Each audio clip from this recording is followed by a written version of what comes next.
All rise, please.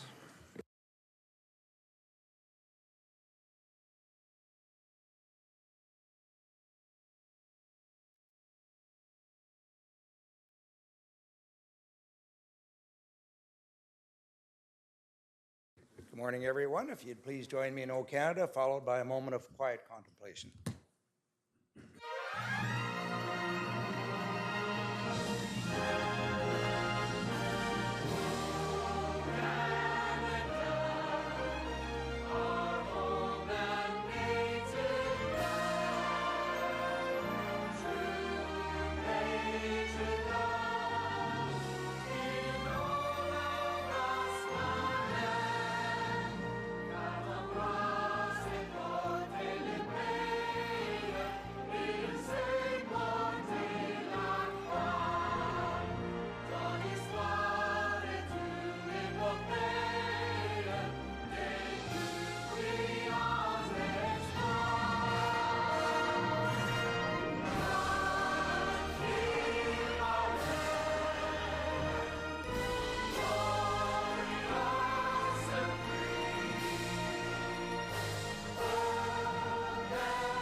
Okay, thank you. Please be seated.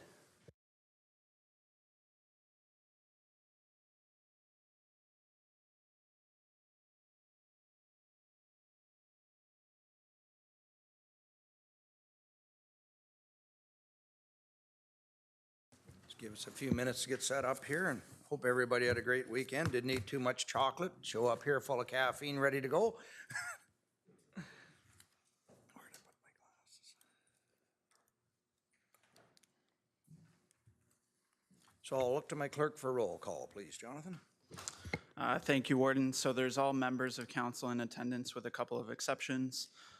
Councillor Bell is absent with alternate Councillor Snutch in attendance, and Councillor Miskimins is absent with alternate Councillor Walma in attendance. You have your quorum. Thank you, Warden. Thank you, and I'll get the approval of the agenda. Councillor Dolan, please. Thank you, Your Worship, moved by myself and seconded by Councillor Fryer, that the agenda for April 22, 2025 meeting of County Council be approved. Any questions rising from the agenda? Not seeing any. All in favor? That is carried. Thank you. Do I have a disclosure of pecuniary interest by any member of council? If you find yourself in that situation later, please declare it at that time. Presentations and delegations, we have none. Consent agenda. Councillor Burkett, please. Thank you. Through you, Your Worship. Moved by myself, second by Councillor Norcross, that the council communications and proclamations April the 8th. Sorry, did you have your hand up, James? Councillor Leduc? Yes, Warden, I apologize. I was sleeping. I don't know if I should have said now, or I have a notice of motion that I want to put on the floor today, so I just didn't know if I had to do that consent agenda or not. So. Perfect. You'll have it at the notice of motion section then? Yes, thanks for the heads up. Thank you. Okay, thank you. Councillor Burkett. Thank you. That the council communications and proclamations April the 8th, 2025 to April 21st, 2025 have been given due consideration be received. Any questions arising from the proclamations? Not seeing any. All in favor? That is carried. Thank you. Adoption of council minutes. Deputy Warden Coughlin. Good morning, Your Worship. Moved by myself, seconded by Councillor Locks, that the following council minutes be confirmed and adopted, and the Committee of the Whole reports be confirmed. County Council minutes, April 8th, 2025, Committee of the Whole report, April 8th, 2025, and Committee of the Whole confidential report, April 8th, 2025. Any questions rising from the minutes? Not seeing any. All in favor? That is carried. Thank you. Presentations and considerations of the Committee of the Whole reports. Chair Evans, please.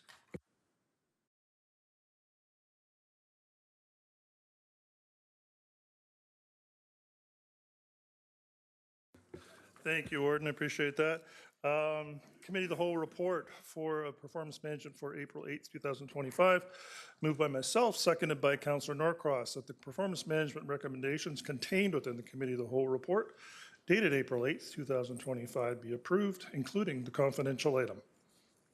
Any items to be pulled from performance management? Not seeing any, so all in favor? That is carried. Thank you. Committee of the Whole report, Human Services, Chair Measures. Good morning, Your Worship. Thank you. Item 9.2 is the Committee of the Whole report for Human Services for April the 8th, 2025. The resolution will be moved by myself and seconded by Councillor Brian Smith that the Human Services recommendations contained within the Committee of the Whole report dated April the 8th, 2025 be approved. Any items to be pulled from Human Services? Not seeing any, so all in favor? That is carried. Thank you. And last but not least, Corporate Services, Chair Dolan.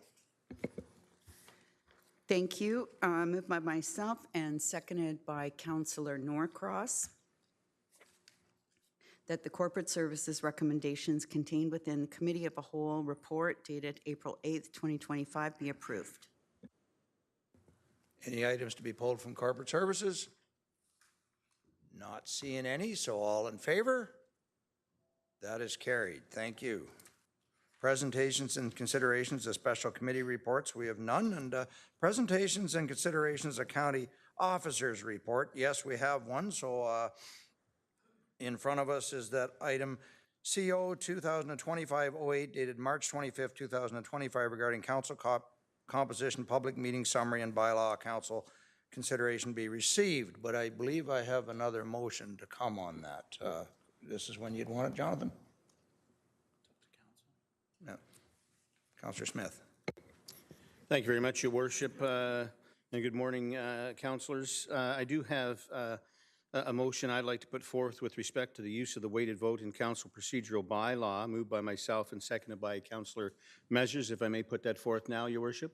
I don't have a mover for the other, so yes, go ahead, sir. All right, then the Governance Committee be tasked to consider and make recommendations regarding circumstances for use of the weighted vote outlined in Council's procedural bylaw. It's moved by myself and seconded by Councillor Measures.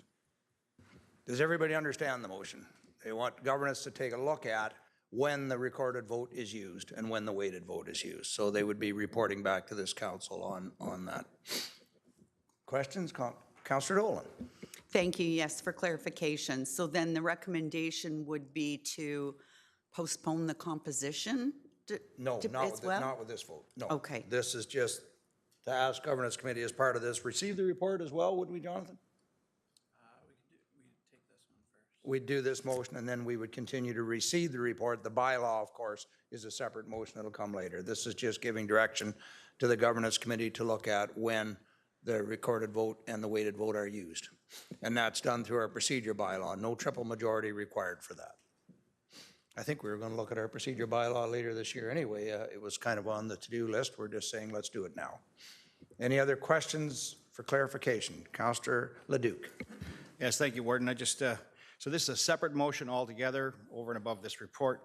And I just question why we're looking at this. I thought Governance Committee looked at the whole thing. We talked about the weighted vote at governance.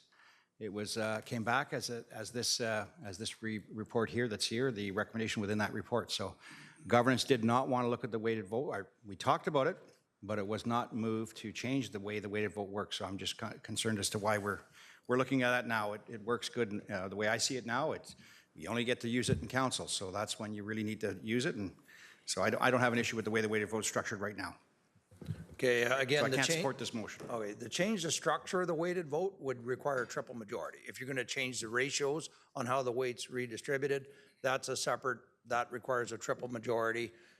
This is our procedure bylaw, when and not the weighted vote is used. So different, again, this would be done under a procedure bylaw.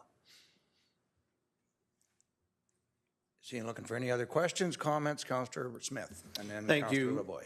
Thank you very much, Your Worship. I guess a comment worth making is that when the Governance Committee in the past looked at the weighted vote, I'm sure they were looking at it from a council of 32 members. We're now looking to possibly take this council down to 17 members, so I think that's why it requires a second look. Thank you, Your Worship. Councillor Lavoie. Thank you very much, Mr. Warden.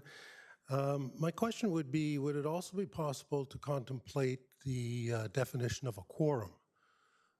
Because I believe members are not to meet outside of council chambers in a majority in order to avoid conducting the affairs of the corporation inadvertently or without contemplation amongst all members of council. Given the weighted vote can provide with 17 members the opportunity for 6 members to meet and conduct county council business, it seems to me that it defeats the purpose of not being able to meet or preventing councillors to meet in a majority, because with 6 members, you could conduct over a dinner table county council business and then come to county council and execute that business. So I'm just wondering whether quorum could be redefined to constitute that which would otherwise match a majority of votes. I will turn over to my clerk for that one on quorum. That's part of the procedure bylaw, or is that part of the municipal act? Through you, Warden. So Section 237 of the Municipal Act sets out that a majority of the members of a municipal council is necessary to form a quorum. So that, isn't amendable. As the warden noted, this is something that I think staff were going to be bringing forward to Governance Committee anyway, is to take a look at council's procedure bylaw and allow Governance Committee and council to weigh in. And so I think that opportunity will present itself regardless. And with this motion in front of you now, it sort of stands alone regardless of what further action is taken on the composition proposal in front of council today. This is just to have Governance Committee look at the circumstances for use of the weighted vote in the procedure bylaw. So it is a standalone motion as it currently is written. Councillor Dolan.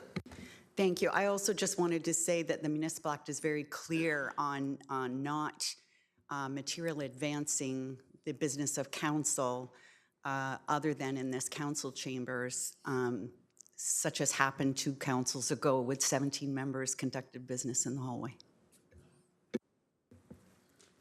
So, Councillor Smith, and then I want to move on and call the vote. A point of personal privilege, Your Worship. I was in the hallway 2 council meetings ago, and I can tell you that the material business of this council was not moved forward. There were many members who were not particularly in the area or in the same room. And so I think it's important that before we make comments of such, that we're clear on what actually was, who was there and what happened and who was speaking to who and who was actually in the same room. Thank you, Your Worship. Okay, I don't want to go back. I do not want to go back and hash over what happened 2 weeks ago. Very short lease, Mr. Gordon. Go ahead, Councillor. Thank you. I'm glad it was brought up, though. I was going to, but someone else beat me to it. I'd like to talk about the whole concept of revising when we decide as a body to use proportional representation. I think that's really chilling to think that we're even considering going back and revising our procedural bylaw and effectively turning equity into equality, which is a regression of like 50 years worth of progress. There's a huge difference between equity and equality, and I would challenge anyone who believes otherwise to just Google it. We have achieved equity through weighted voting, and the fact that we achieved most of our decisions here with show of hands just shows how well this functions in our House. But when there's important contentious issues, the option for weighted voting through a recorded vote is something that we've had enshrined in our procedure policy for, I'd argue, decades. To even consider stripping us, even though it would be self-imposed, of proportional representation, which is what weighted voting does, in lieu of stacking this place with like 60 councillors, right, where Bradford would send 5 or 6 councillors, Midland might have 2, Penetang might have 1, Mermera might have 1. In order to, so we don't have this, this unwieldy beast in here, that's why weighted voting exists. It provides the equity of all those voters and behind the representatives. So to consider the fact that we want to send this back to governance, from whence this report that has become contentious now, came in the first place, to have them revisit when we're going to effectively stifle the voices of proportional representation, a foundational principle in our governance, and equity that we strive to achieve and have strived for years to achieve in this House and in this organization, to me is just absolutely chilling. So I can understand this all came about because half of this House wasn't happy with the output of the hand vote. We wouldn't be talking about this had that vote not passed. I'm convinced of that. We never really know, but I'm convinced we wouldn't be having this conversation. So the problem is people have had votes in the past that didn't go their way, and no one played this card. This one comes along, bam, all of a sudden we have it. So I reject sending this back to have us try and work ourselves into knots to find ways to undo and justify the removal of proportional representation, which is another way of saying equity. I think that's just completely short-sighted and absolutely against the whole principles of our democratic process that we've set up in this country, just because we didn't like the outcome of a vote. Okay, thank you. Now, that motion, I'm sure, is going to come later when the bill is actually presented. This is not the bill. This is a standalone motion for the Governance Committee to take a look at the procedure bylaw. So, again, the bill, I am actually going to keep them separate today, less confusion. So this one is for governance to look at specifically when they're looking at the procedure bylaw, when the weighted vote is used. Councillor Leduc and then Councillor Burkett. So Warden, I asked about the procedure today because we've already received this report at our council meeting that was cut short because of quorum.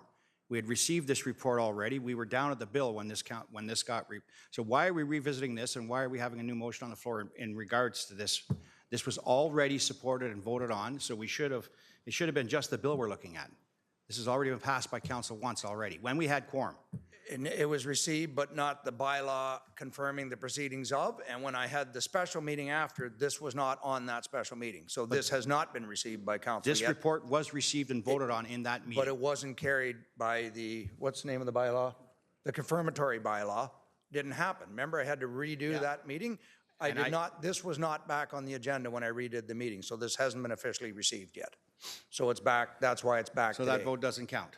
Okay. Right, because it wasn't confirmed, and I didn't bring it back for the special meeting. Councillor Burkett and Councillor Crabell. Through you, Warden. So if we go back to that day, it was 1715, if I remember. And because someone asked for a recorded vote, it went the other way. I guess we all forgot about that, correct? So, and I hate to bring this up, but someone on that front dais said, call for a recorded vote, they'll lose. Is that the way we carry on here as adults? So here's what I'm saying. So we've got a motion on the floor. This is huge. This isn't a 32-member council. I think we're all in agreement that we're going to move to 16. So if we're going to do that, the weighted vote needs to be changed. It isn't fair anymore, as far as I'm concerned. So directly on the motion that's on the floor is that governance have a look at when the weighted vote is used. So if we can keep our conversation to that, and then when the reduction comes later when we do the bylaw, that'll come then. Councillor Cabell, and then Councillor Cox. Thank you, Warden. And to be quite frank, I think we could look at the remark that was just made in both ways. Some folks were hoping it would just be a show of hands. Someone else was hoping for a weighted vote. So that's the way it goes. My question would be, I guess, through you to the clerk, the procedural bylaw as it currently exists, does it not address the procedures with respect to regular voting and when a recorded vote can be called, and when the recorded vote is called that it is weighted? Does it already not address that? I'm just struggling with having a system where you can vote one way on certain things and then only a different way on other things. And I also would like to know whether or not I guess the adjustment being made to the weighted vote as it currently stands with 32 members versus the weighted vote as it was presented in the bylaw for 16 members, whether the ratios basically remain the same. Go ahead, Jonathan. Through you, Warden. So to the first question, there is the weighted vote bylaw, which sets out the weighted vote formula for how votes are sort of apportioned to municipalities and mayors and deputy mayors when voting. And the bylaw says that voting will be carried out in accordance with the County of Simcoe's procedure bylaw. The procedure bylaw does state in a few sections, there's certain scenarios where there's only one vote per member, and it says in certain sections one weighted vote does not apply. And so I think what's in front of council with this motion is to take a look at those scenarios and for governance committee to consider extending or removing some of those and to take a look at it. Your second question was about how the weighted vote is apportioned currently and under the 17-member scenario, I believe. And essentially, it remains the same. So the number of votes for a municipality would remain the same. And in the governance proposal, in the bylaw that's on today's agenda, it just accounts for the change in composition. So moving from 32 members to 16 mayors and a warden, the number of votes for a municipality does not change. It's just apportioned to the one representative instead of the current 2 representatives. I hope that answers your questions. Yeah, there is times there's no recorded vote. Actually, election of chairs, vice chairs, deputy warden, and warden, there is no recorded vote. It's one vote per. I have Councillor Cox and then McDonald and Frack. Councillor Cox. Yeah, through the chair, I was on the governance committee and we didn't really do a big discussion on weighted vote. And it was 4-3 to come back. And there were various members here at this council that kept asking, when are we going to talk about the weighted vote? And it was, well, we will, and we will. And then this came forward, and we never really did talk about it to understand it clearly. We have lots of new members. We need to understand it. I'm sure in '94 it was changed from when there was more of us. So I just think it's something we need to look at. No one's saying we're taking anything away. It's something that needs to be updated and looked at. Thank you. Councillor McDonald. Thank you, Your Worship. I'd just like to just say a few words on the respect on both sides. I believe that those that we didn't walk out, we didn't return. There is a difference because we could not be listened to, or we couldn't get the message across to just try to work this out. So those that think that we had a meeting out there, if you weren't out there, I'd like you to keep your comments to yourself unless you were there, because that's what we purposely did not do. And another thing is that we want this to work right. And I know that we're only talking about the size of the council, but it didn't start there. It started with the compensation. So if we're going to be fair, that's where the cart was before the horse all along. And so when we try to do, when you bring something in front of us and knowing how it worked the first time, why would we think it would work any difference? The recorded vote was called at that time. And I'm not against a recorded vote, but for knowing each time we can't win that vote that we use it, will that be fair? I don't think so. I think it needs to be really looked at as a full and wide search of what we're trying to achieve. And I think that each and every one here is for the better good of the county. But we still also have to be mindful of what one went out for and one stayed in. And when we cannot get anyone to actually listen to the 17 that were very, very passionate about what we were trying to get across, because it wasn't about a win or not a win. It was about how it would be that it is fair to each and every one of us. And so I would just like to reiterate that the comments that were made when we came back in, we could have made comments back. We held back. We did not say anything because we want to be respectful to this House. And that is what we're here for. And each and every time that we come in this House, we're to be respectful to one another. And I'd hope that everyone would uphold that. Thank you, Your Worship. Thank you. Councillor Fryer.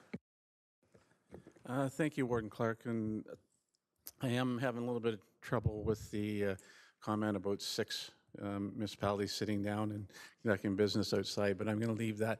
I just want to seek clarification.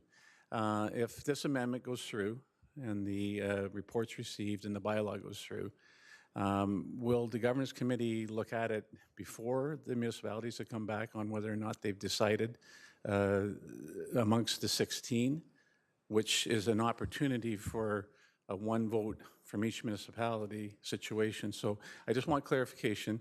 Would the governance committee be waiting until after that vote is recorded? No, the municipal governance, level? we're hoping to get it on the 29th. Can you make that turnaround, Jonathan? Now I put the clerks on the spot of this month, and then they'd report back to the next council meeting, would they not? Through you, Warden, if this were to pass, I think there'd be a the next governance committee is next Tuesday. So there could be a preliminary look at it. I don't think there'd be the time to do it comprehensively through the procedure bylaw for next Tuesday, but there could be an initial discussion. And as said before, the entire procedure bylaw, the plan is to look at the entire procedure bylaw, and in addition to this piece if it passes today.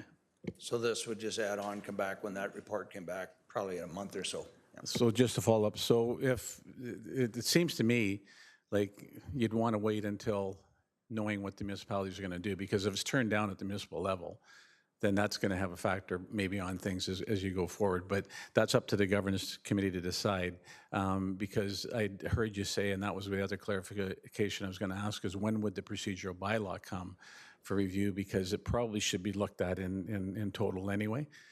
So it was just to try to get clarification on how we do this. I'll support the amendment, but I do think the governance committee would be better to look at things after the municipal vote has occurred.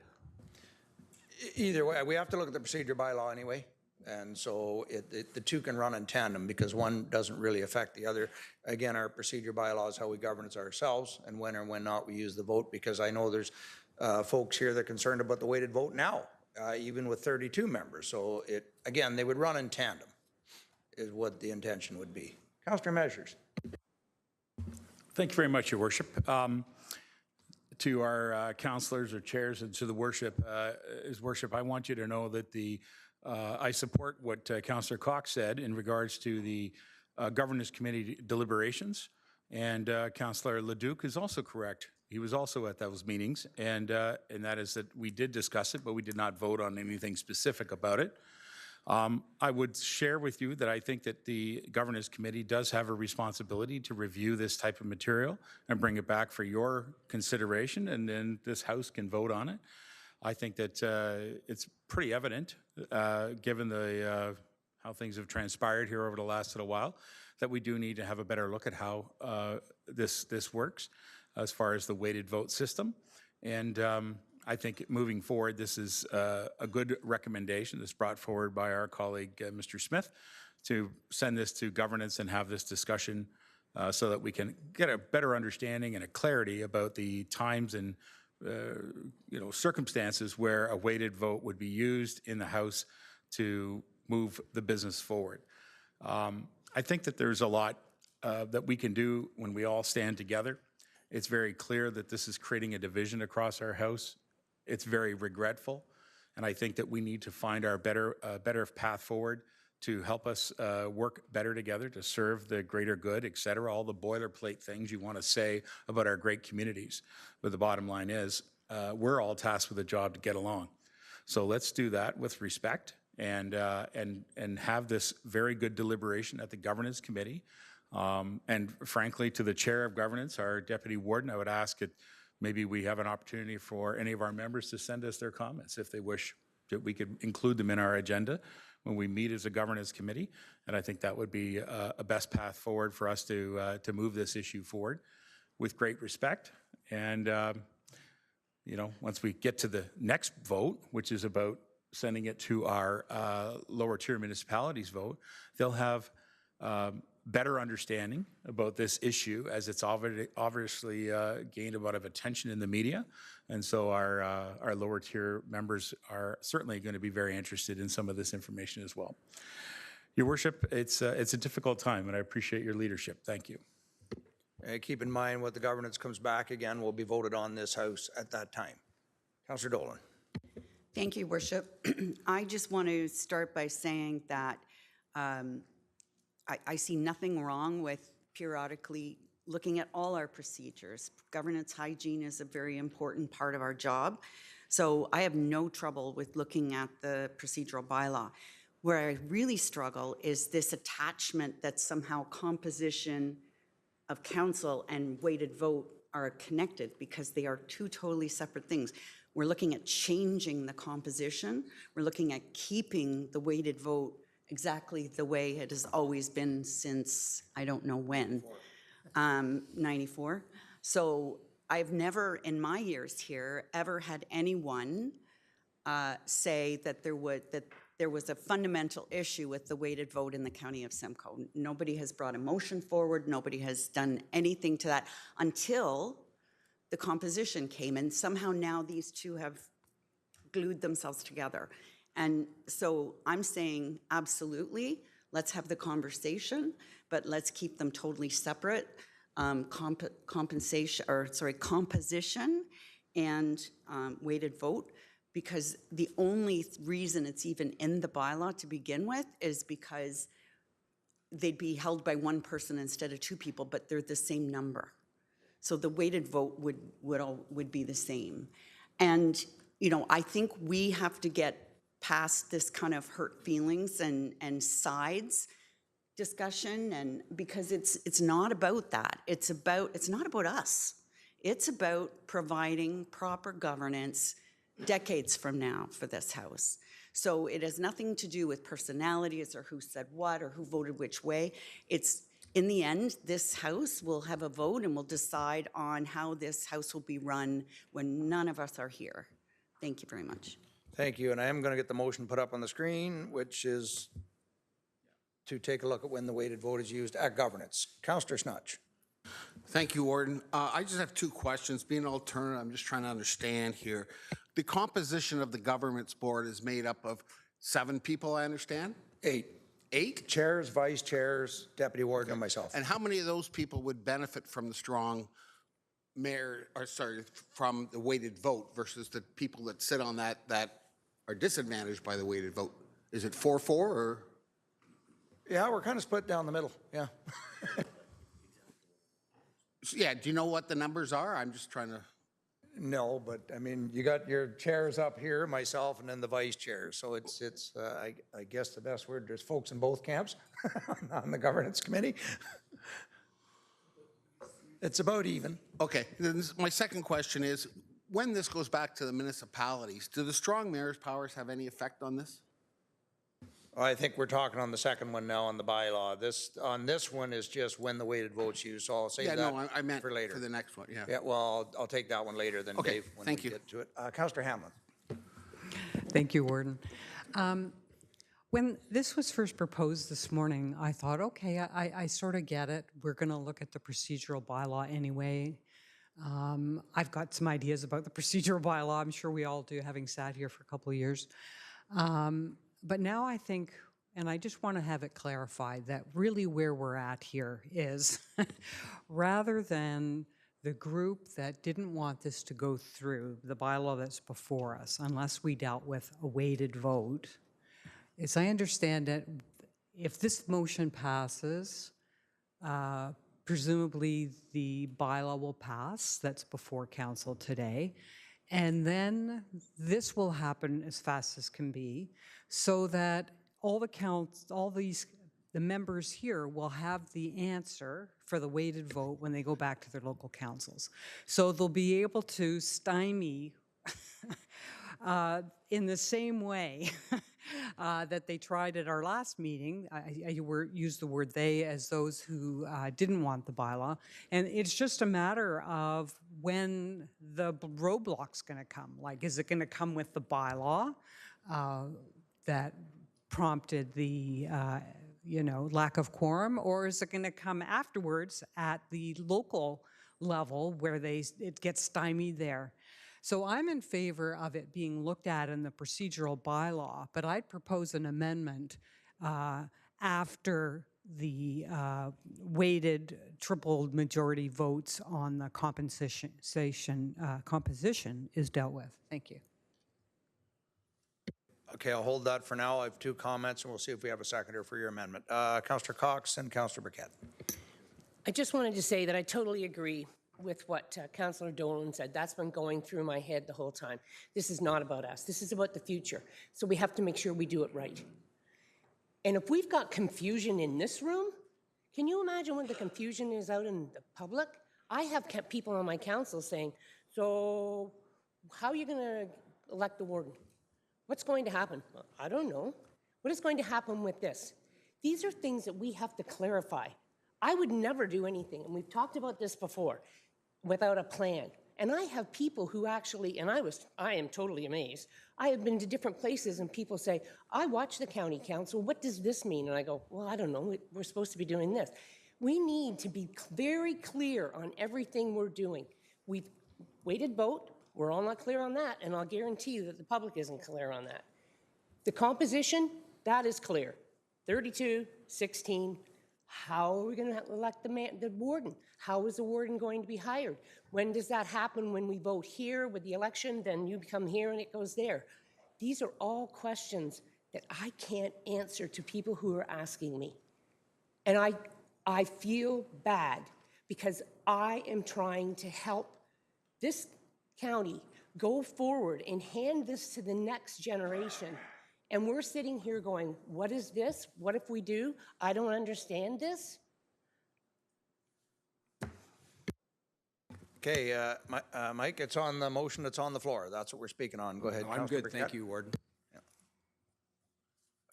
Okay, I've got Raj. Go ahead, Councillor Sandus, all right? And Deputy Warden next. Thank you, Warden. Some of my comments are similar to what Councillor Gordon made, so in respect of time, I'm not going to repeat it.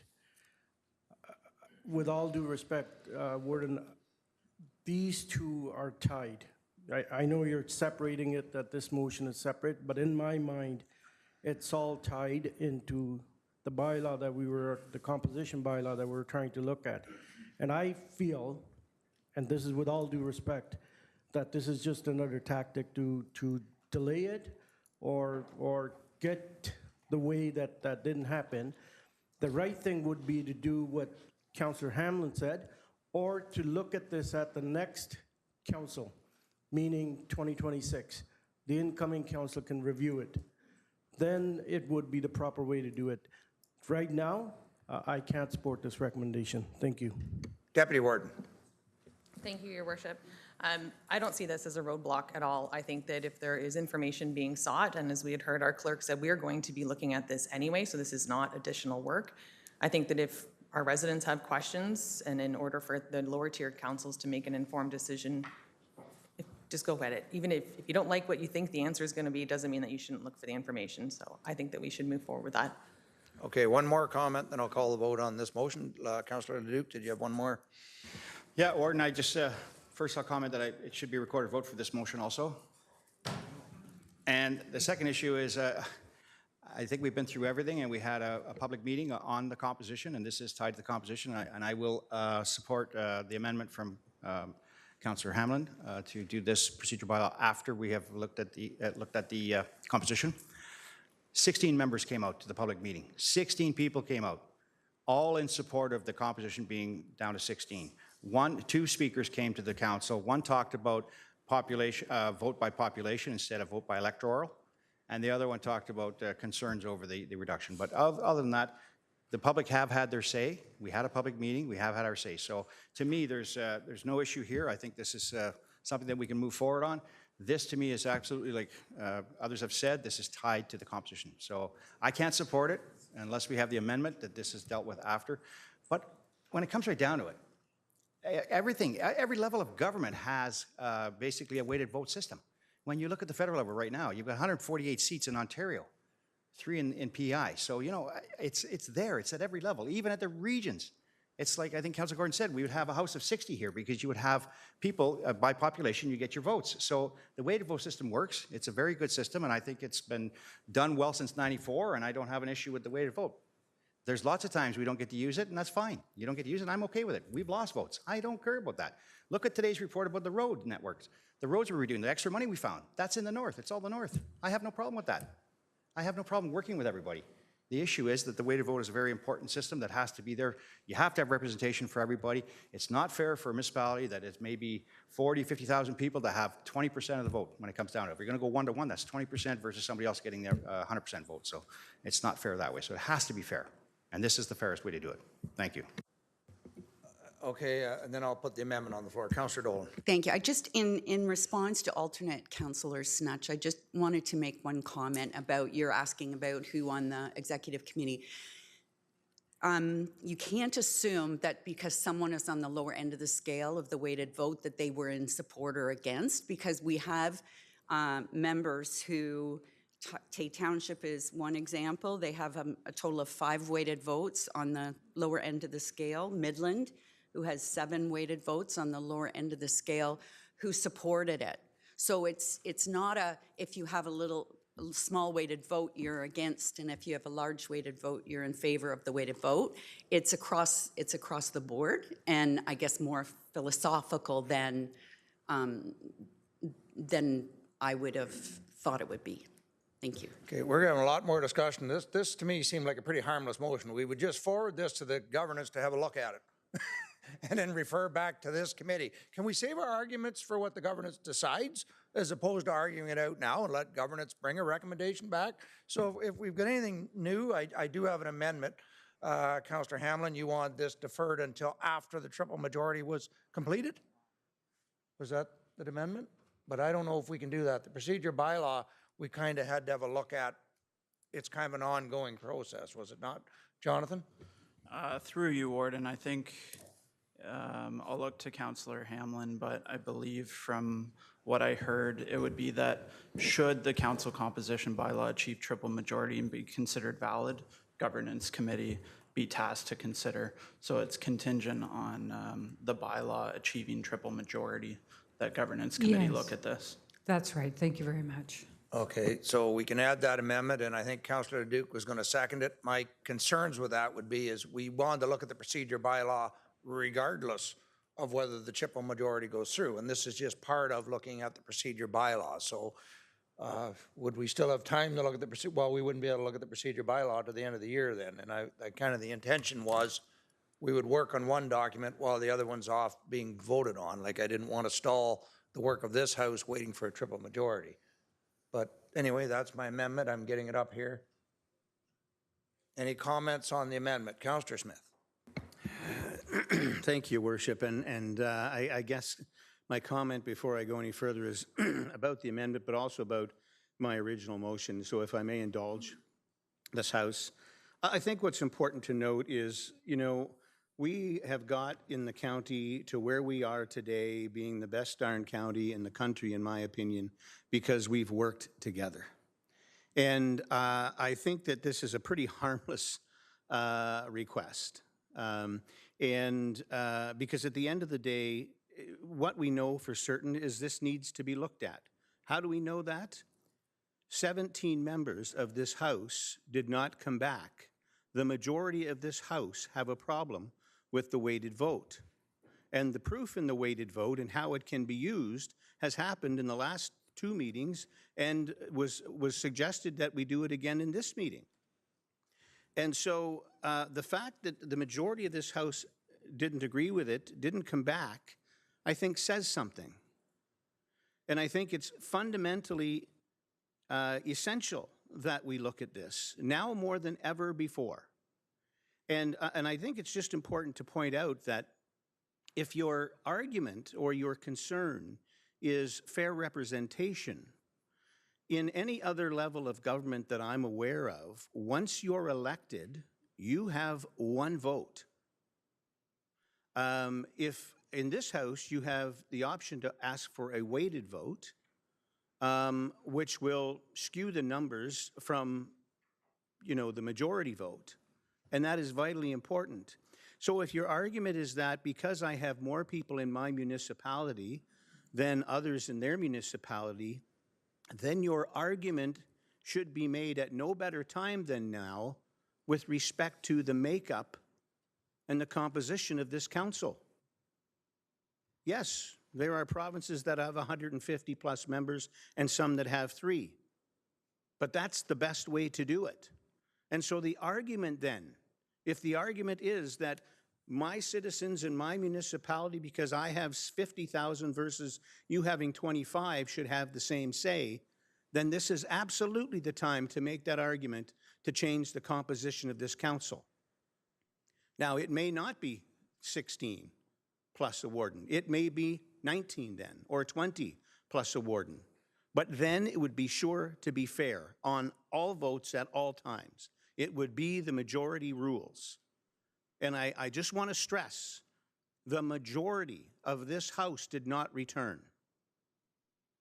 That tells me that there is a fundamental problem with this system. And we have an opportunity now to be leaders and to find the solution and fix the solution, working together in a friendly manner, not spitting and hissing at each other, but doing what is right and what is best and for the greater good. Thank you, Your Worship.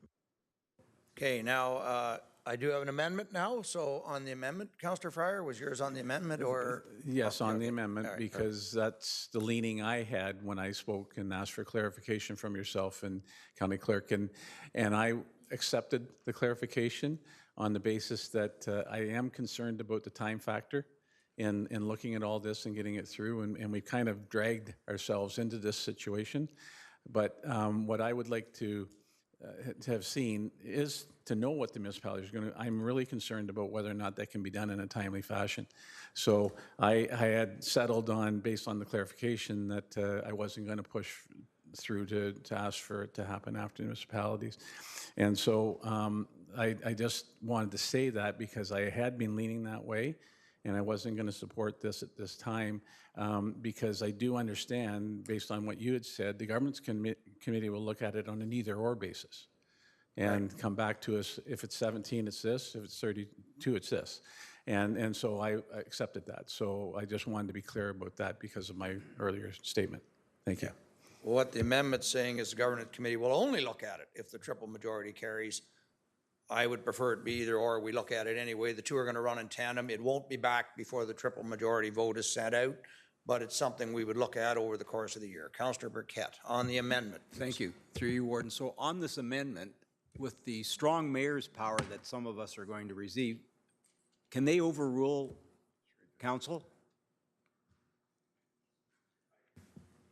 Don't think so. Go, Jonathan, on the triple majority vote on governance. Strong mayor's power come to play? Through you, Warden, I don't have an answer for that question. This council doesn't have strong mayor's powers, and so I'm not quite well-versed in the use and non-use of the powers at the local level. Now, this amendment is saying that we will not look at when the weighted vote's used unless the triple majority carries. Am I reading that correct? This amendment's saying if the triple majority is carried, then we would look at the weighted vote, but we wouldn't look at it if the triple majority wasn't carried. So I don't actually support the amendment. I think we should look at it anyways. But then they'll run in tandem. Councillor Lavoie and then Councillor Dolan. Yeah, just two comments. A lot is being made of the federal jurisdiction for reasons that aren't clear to me. However, I would point out that a riding in PEI has 30,000 electors in it, and an average riding in Ontario has 90,000. So there is disparity at the federal level in a ratio of 3-to-1. We have a disparity here of 4-to-1. It's tolerable to have 3-to-1 at the federal level. That is as it is. My only other comment is that I think it's necessary for the local municipalities to understand what the weighted vote means in order for them to vote on the 16 plus 1 member council. That's what I would support. So I would support it without the amendment. Without the amendment, yeah. Okay, Councillor Dolan. My question through you, Your Worship, to the mover and the seconder of the amendment is if they would consider changing it to say that once the bylaws passed by this House, and then the governance committee could meet, answer questions from the lower tier municipalities that are considering. I understand where you're going with that I believe the next motion's going to be to defer the composition until after this governance committee meeting, so I think it is kicking the can down the road. But I would argue that if the bylaw passes this House, then the governance committee starts to meet to consider questions and ideas or from this House, and while it's making its way through the triple majority process in the lower tier, the local tier, and wondering to the clerk if that would ease some of the timeline issues. Jonathan? That way we'd work on the procedure bylaw while the triple vote is taking place. It's up to council.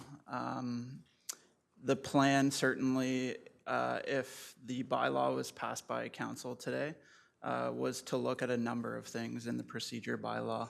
I think, our approach, staff's approach to this would be to look at the procedure bylaw as it currently stands with 32 members. And should this achieve triple majority and go into effect, at that point, staff would be bringing back considerations to governance committee around the selection of warden, committee structure, and workload for the mayors and things of those nature. Whichever way council wants to go with this amendment is certainly workable for staff. I have Councillor Gordon, then Councillor Hamlin. My understanding is that in the review of the procedural bylaw, we're going to review everything in the bylaw. There doesn't need to be direction, oh, look at this, look at that. The entire bylaw is up for grabs, and we'll have lots of good debate in the House about things we'd like to see changed for the next term. And that's my assumption, is that we're not suggesting what it feels like, is we're going to change the rules of the game while the ball's in play. The players are on the field. The catalyst for this was not just out of the blue. We've had lots of times that we had issue with this during contentious suggested changes in our budgets where nobody complained about this, at least not out loud. And certainly nobody walked out and caused us to lose quorum, effectively pouting. I'm not mincing my words on this. It was disgraceful. The bottom line here is whether we do this now or later, I need some assurance that we're not proposing that we twist ourselves into knots to make changes to our procedural policy this term. We should be making changes for the next term, just as we're contemplating doing with council size reduction. We're not sending deputy mayors home in 4 weeks. Everything stays the same except for compensation. We decided to go that way for ourselves, but I'm assuming, and correct me if I'm wrong, Your Worship, that whatever changes we collectively make to our procedural bylaw take effect next term and not immediately after passing the bylaw. No, that would usually be incorrect. Again, composition would be next term. If we change the ratios, which is not in this motion of weighted vote, that also requires a triple majority. Anytime you update your procedure bylaw, it usually takes effect right away. We just updated mine in Romero here last meeting. Your procedure bylaw is supposed to be a living document. You run it for a while, okay, there's some tweaks, some changes to try and improve it to make it more efficient. So I would assume if we're going to change the procedure bylaw, it would take effect upon the change, would it not, Jonathan? That's usually the process. Through you, Warden, you're right, it's not uncommon for councils to take a look at their procedure bylaw and make changes that take effect when the bylaw with the changes is passed. With this particular matter, since if the topic of council composition in the bylaw today is passed, it would go to triple majority. If triple majority is achieved, that bylaw takes effect for the next term of council. So I think the answer is probably somewhere in the middle. There's changes that could be made more immediately, and then there's changes that might be specific to a 17-member council that would take effect for the next term, and that would be up to governance committee and council. Lots of hands. Supplementary, yes. Thank you. So just in follow-up, we're not just talking about a simple procedural change here in our bylaw. This is a fundamental shift in governance. By changing when we can use a weighted vote, which is something enshrined in our government model, and not just ours, all over the place. So, I would even one up on this, that whatever changes we're going to make to that specific part of our procedural bylaw wouldn't take effect until the next term. Again, we are changing the rules of the game while the ball's in play because one part of the field wasn't happy with the call the ref made. This is completely ridiculous. We should not be even talking about this right now. The procedural policy review is happening anyway. We're going to look at it holistically. We're going to debate the merits of whatever changes people submit to it. That's going to happen with or without this motion today. And to hear that the next motion that's coming is another further deferral just makes me double down on this. Like, we're stuck in analysis paralysis here. This is really quite disgraceful. Well, I'll say it again. This is a pretty harmless motion, folks. We're asking the governance committee to take a look at our procedure bylaw and when the weighted vote is used. Can we, and we can have this same argument. They might recommend no change at all. I don't know what they're going to recommend at the governance. We're asking them to take a look at it. I want this debate to happen at the governance table, and then they'll send us a couple of clear options. So if we could just, the amendment is now, the one I have on the floor is that they don't even look at it until after the triple majority is carried, correct? That's what the amendment on the floor is. So just on the amendment, we've had a lot of discussion. Can I call the vote on the amendment that's on the floor right now, which is that nothing would happen until after the triple majority? I have a mover, I have a seconder. All in favor of the amendment? Recorded vote on the amendment. All of it. Okay, yep.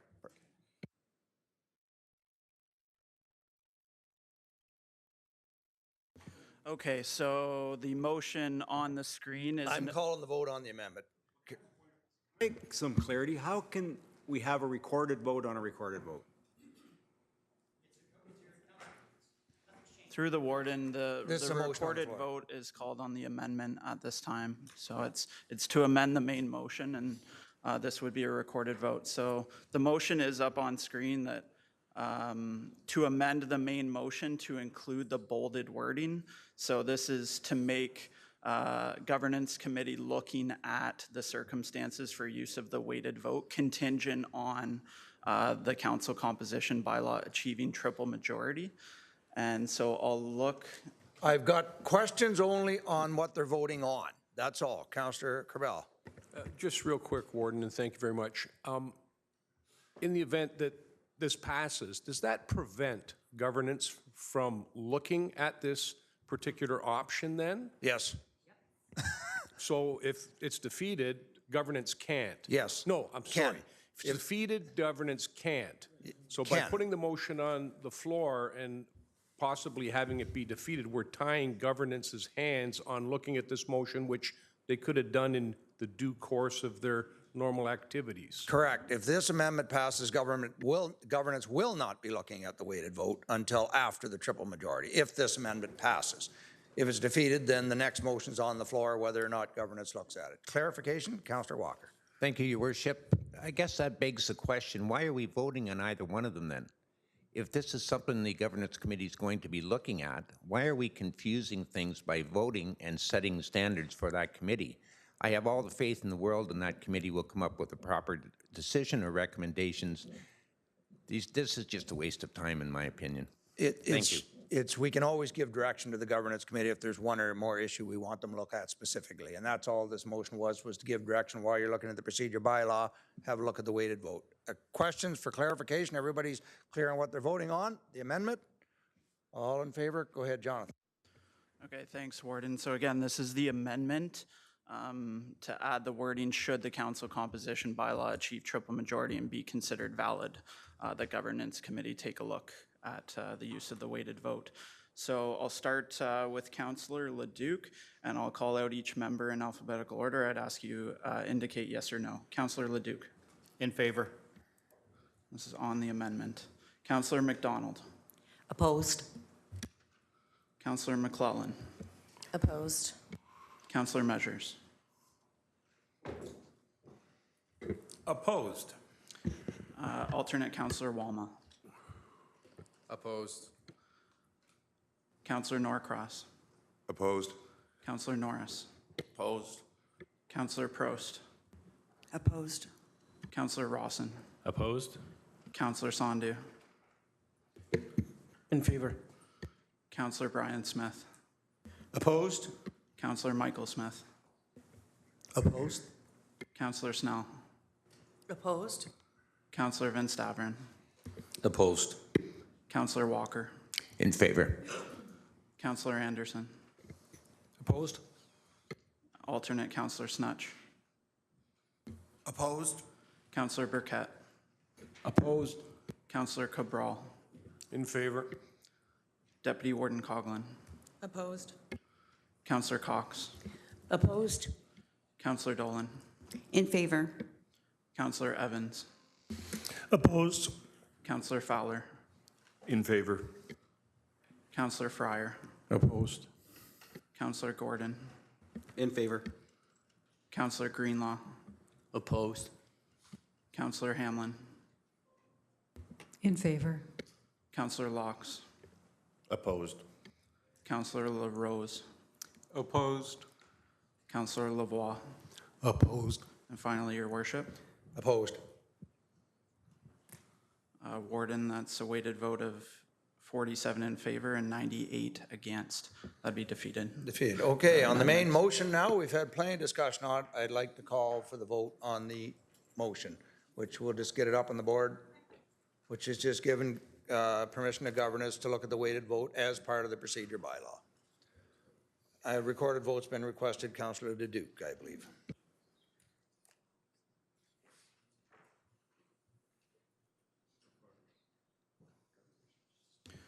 Okay, thank you, Warden. So this motion is the main motion. The Governance Committee be tasked to consider and make recommendations regarding circumstances for use of the weighted vote outlined in Council's procedure bylaw. A recorded vote was called by Councillor Leduc. I'll call each member in alphabetical order and ask you to indicate yes or no, starting with Councillor Leduc. Opposed?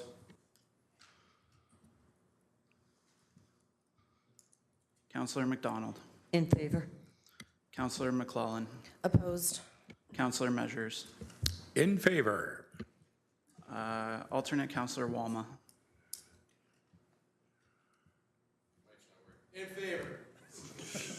That's a vote in favor. Councillor Norcross.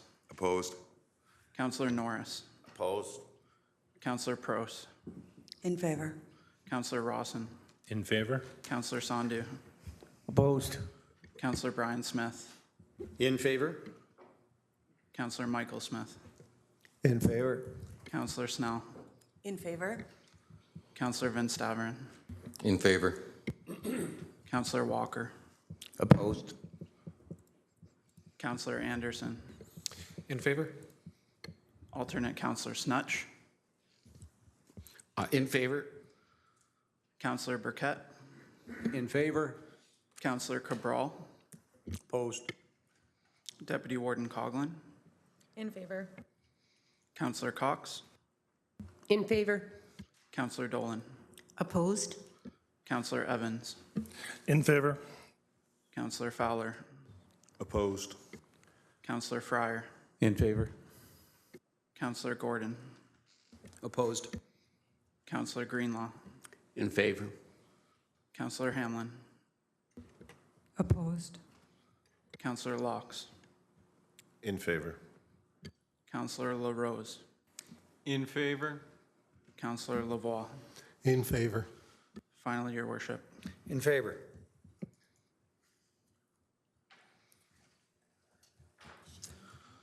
Warden, that's a weighted vote of 80 in favor and 65 against, and that motion would carry. Thank you. And the other motion I have now is just to receive the report from the public meeting that item CO 2025-048 dated March 25th, 2025 regarding council composition, public meeting summary and bylaw for council consideration be received. Just receiving. Moved by alternate Councillor Walma, second by Councillor Evans. All in favor? That is carried. So now we have notices of which notice has been given. Don't have any notices of motion. Councillor Leduc. Yes, Warden, thank you. I have a notice of motion. Can we present that on the floor? And I would actually ask this House if we can actually waive the procedure bylaw for this notice of motion. It's a time-sensitive motion. It's in favor of South Lake Regional Healthcare Center, which is looking for a second location. Bradford has put forward 6 sites. We met with South Lake last week, and if we can get this resolution, it would count towards the committees looking at the second site. So, Mr. Clerk, you have this motion that you can put up there.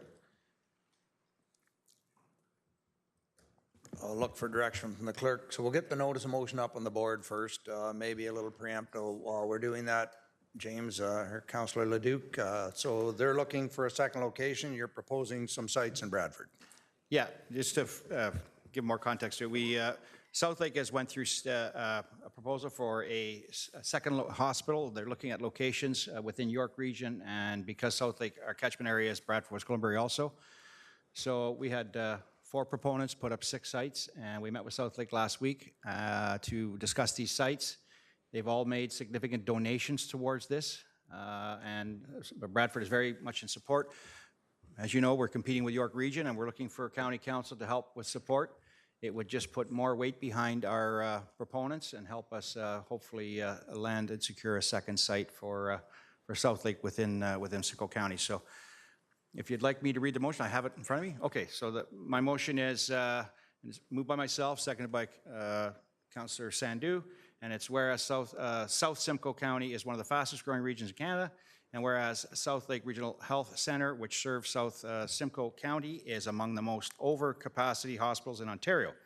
And whereas South Lake Health has initiated a 2-stage open proposal call for identify lands suitable to build a second hospital to serve its growing communities. And whereas in 2023-24, Bradford West Glenbury residents visited South Lake Emergency Department more than 14,400 times. And whereas the town of Bradford West Glenbury is well positioned within South Lake's search radius for a new hospital site and presents an ideal mix of thriving urban neighborhoods, richly productive agricultural lands, expanding business parks, vibrant commercial centers, and a proud legacy of built and natural heritage resources.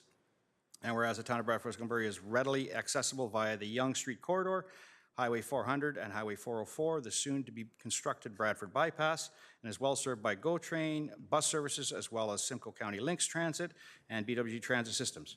And whereas South Lake Health invited 6 proponents with lands in Bradford West Glenbury to proceed to Stage 2 for the proposal call for a new hospital site.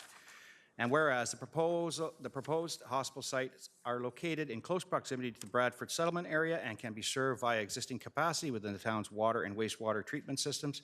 And whereas a new acute care hospital located within Bradford West Glenbury represents a generational opportunity to provide direct health care benefits to South Simcoe municipalities, generate significant direct employment, attract a cluster of health science, clinical, professional, and other support services that generate additional indirect employment, grow assessment value, and draw other employment and community investments to Simcoe County.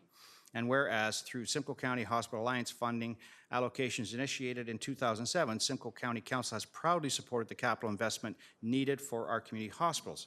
Therefore, be it resolved that the Council of Simcoe County strongly supports the location of a future South Lake Health Hospital within the town of Bradford West Glenbury, and that staff prepare a copy of this resolution to South Lake Health, Northern York's South Simcoe Ontario Health Team, Premier Doug Ford, and all Simcoe County members of Provincial Parliament. Okay, so the motion's on the floor. Now, traditionally, a notice of motion would appear now at the next council meeting for deliberation.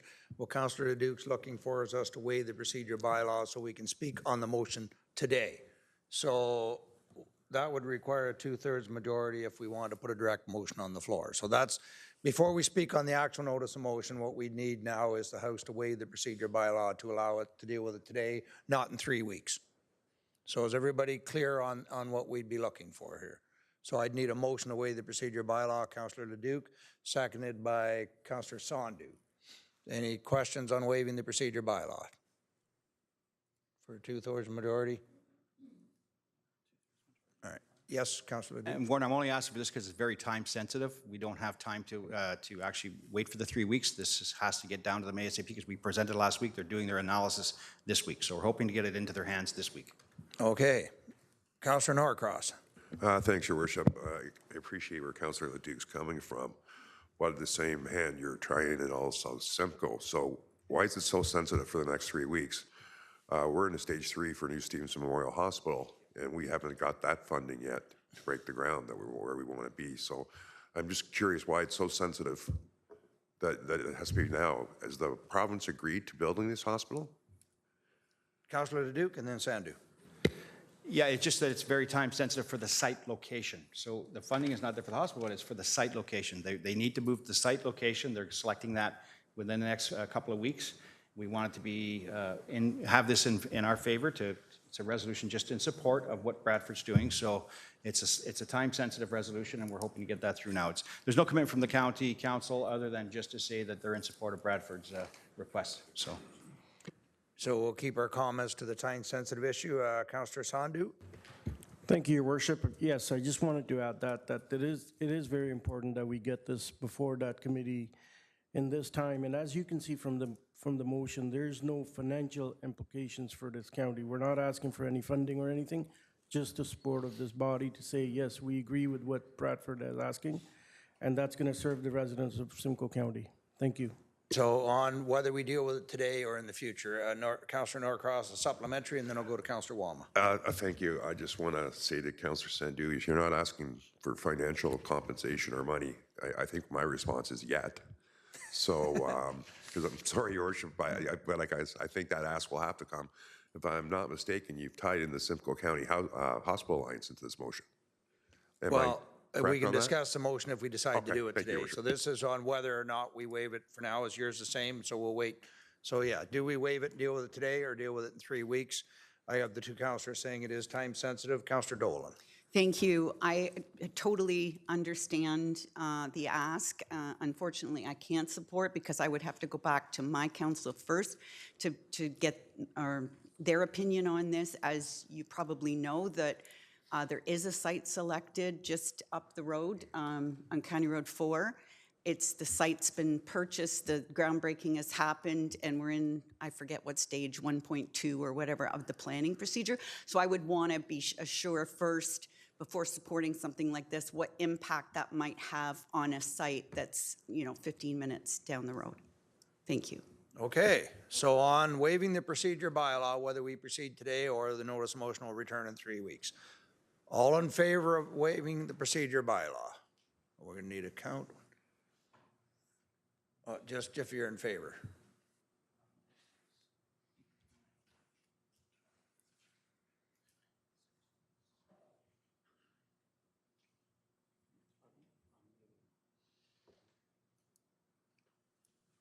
We'll do a second count and then I'll ask for opposed. So keep your hands up. Hands up high. Hands up good and high.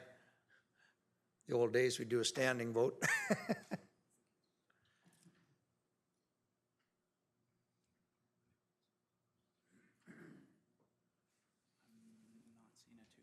And all opposed?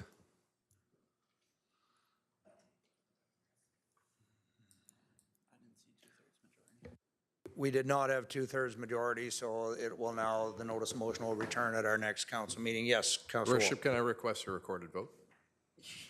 Yes? So a recorded vote, Councilor Walma. This is on just waiving the procedure bylaw, not on, the other.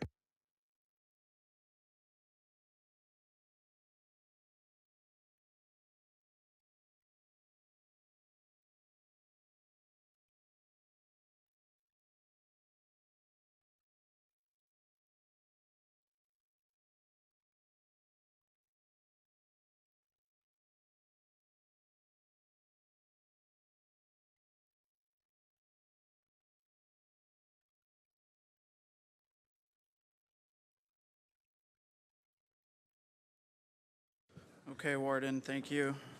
To the members. Questions for clarification? If we've already had the vote, how can we call for a recorded vote? I mean, I may not be the most wonderball on the point of orders, but I just wonder. I will let the clerk answer that.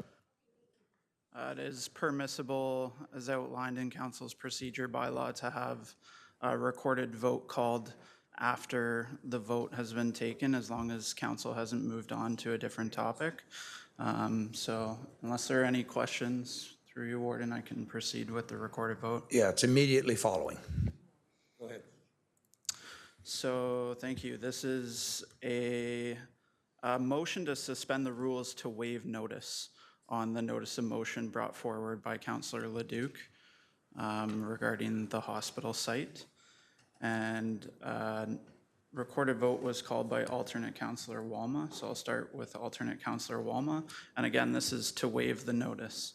I'll ask members in alphabetical order to indicate yes or no, starting with you, Councillor Walma. In favor. Councillor Norcross. Opposed. Councillor Norris. Opposed. Councillor Prost.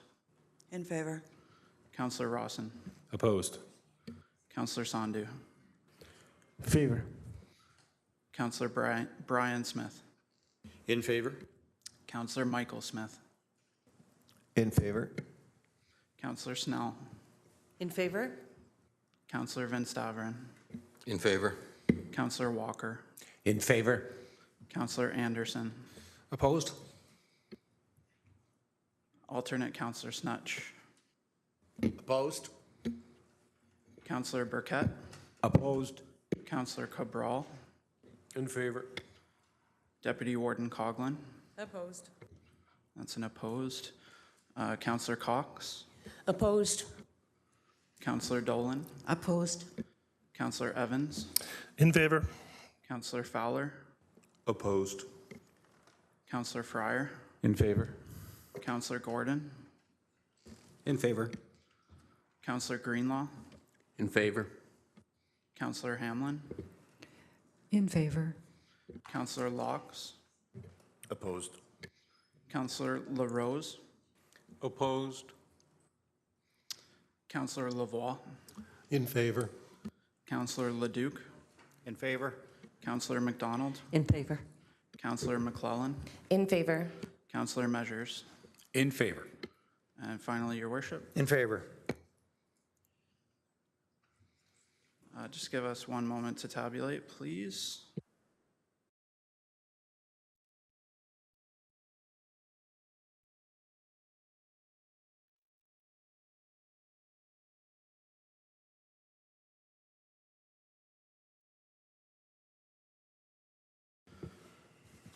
Through you, Warden. So this is a 2/3 vote requirement. There's a total of 145 weighted votes. So 97 votes are required. The result of the vote is 96 in favor and 49 against. So that does not achieve 2/3, it'd be defeated. And the motion will come back to May 13th. Okay, so no change, but the motion will come back on the next council meeting. I would suggest staff have a report with that at the same time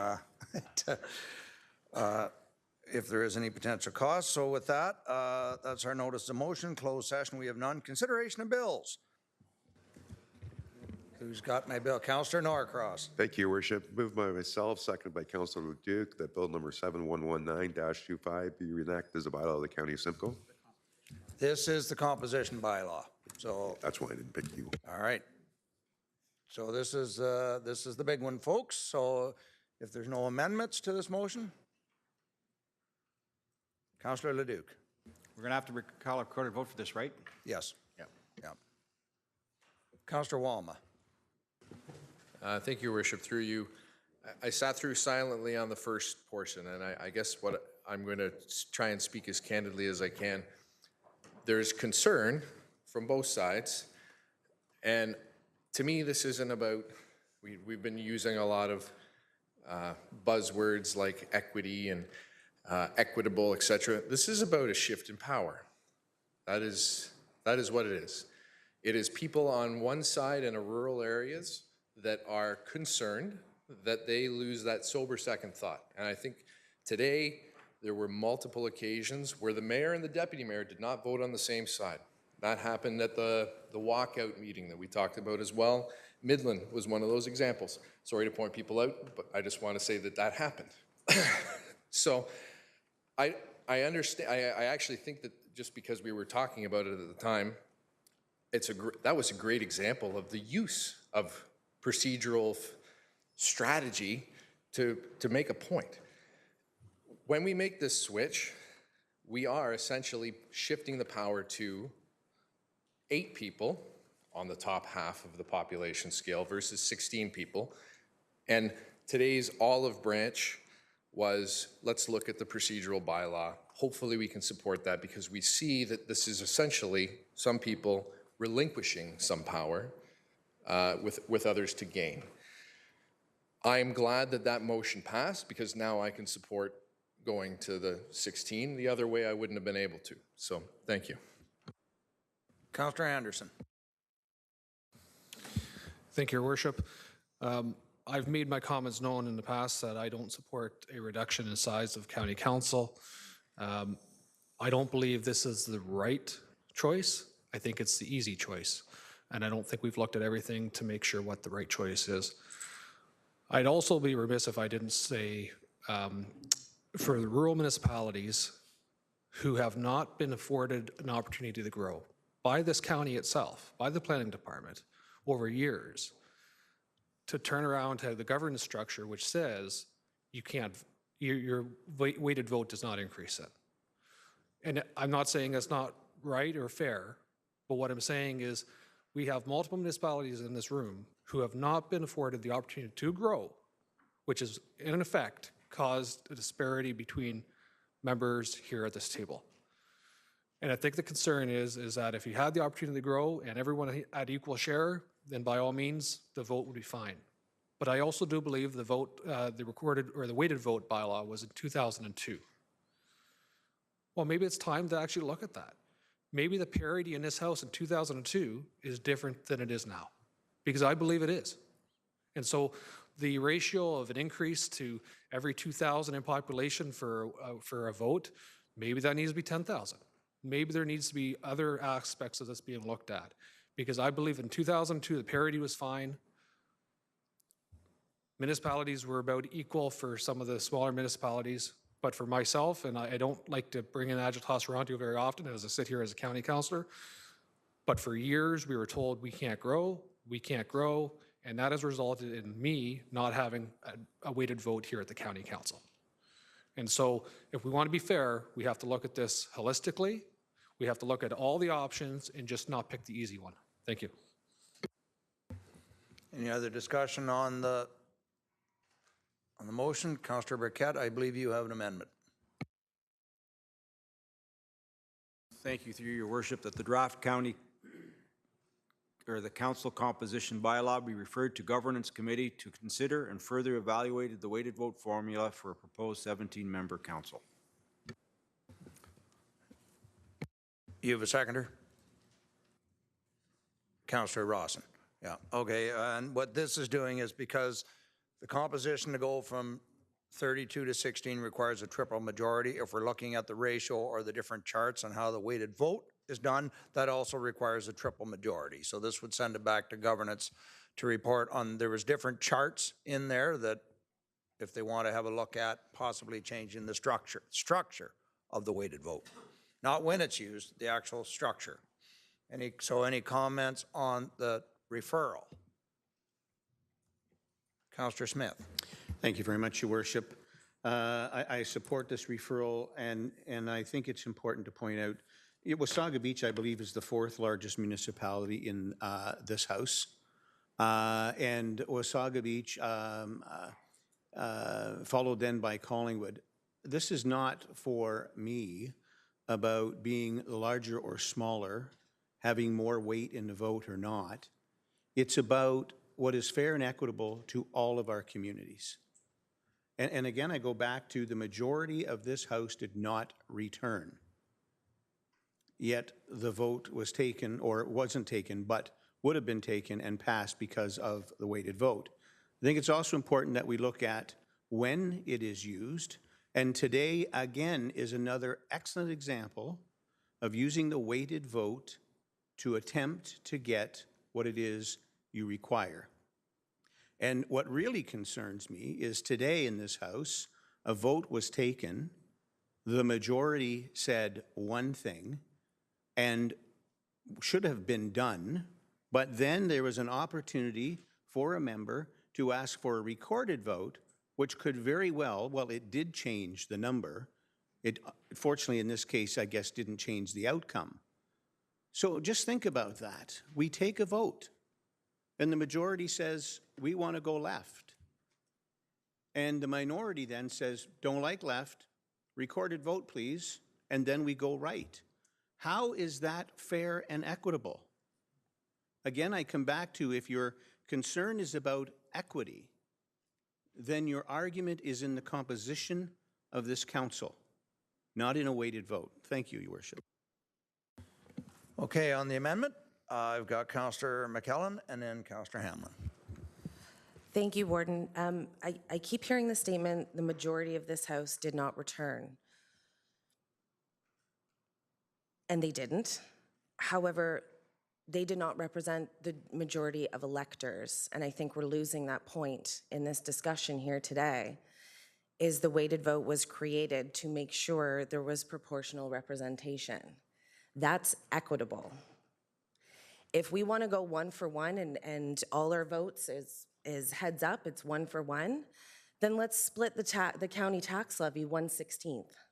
If we're being equal, let's be equal. But let's not be,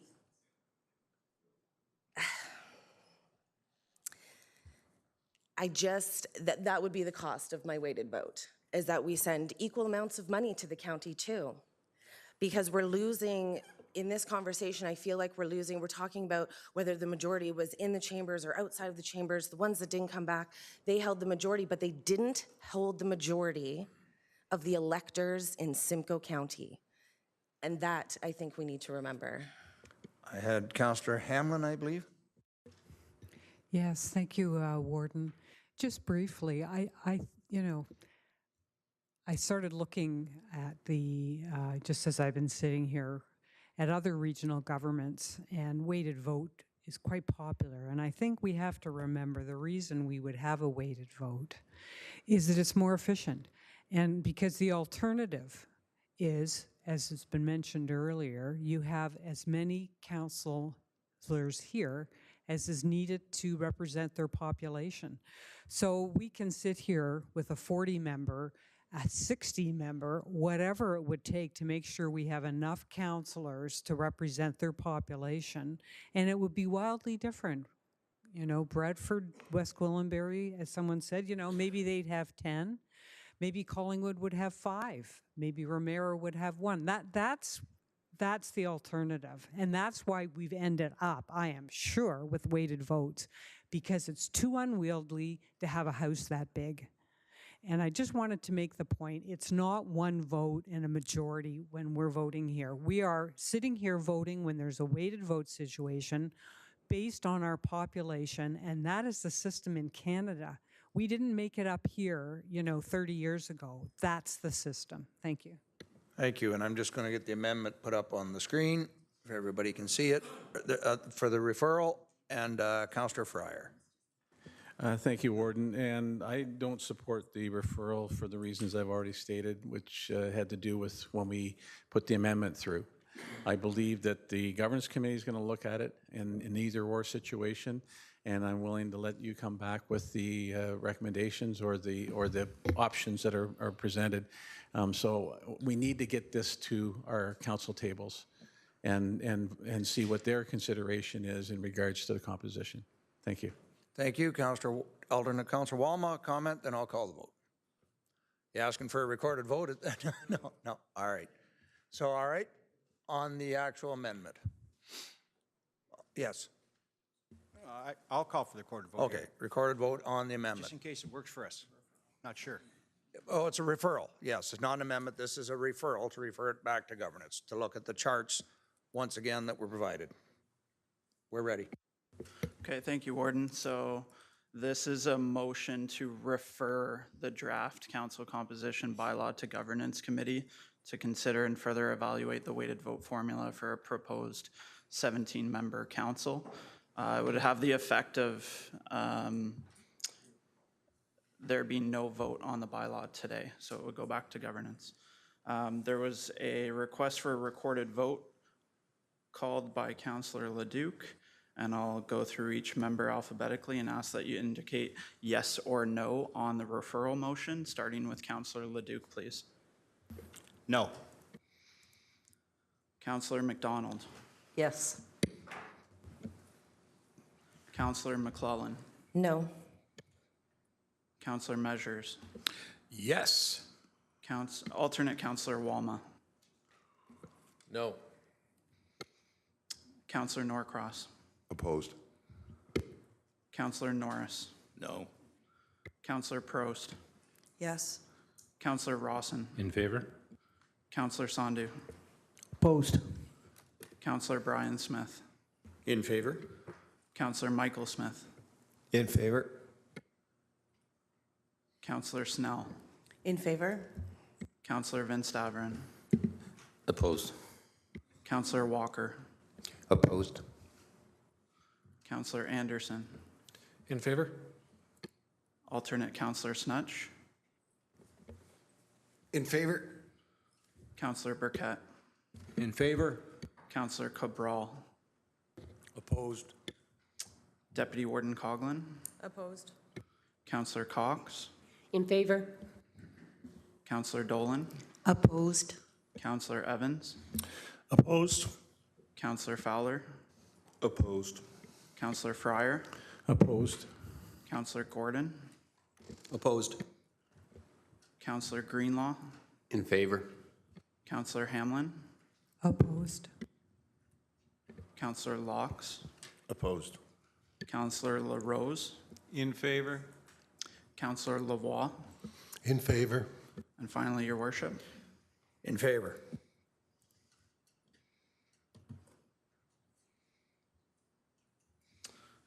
Warden, I have a vote of 55 in favor and 90 against, and so that referral motion is defeated. Thank you. So now on the bylaw, that the bylaw be enacted, I believe I had a mover and seconder. Recorded vote on the bylaw, called by Councillor Leduc.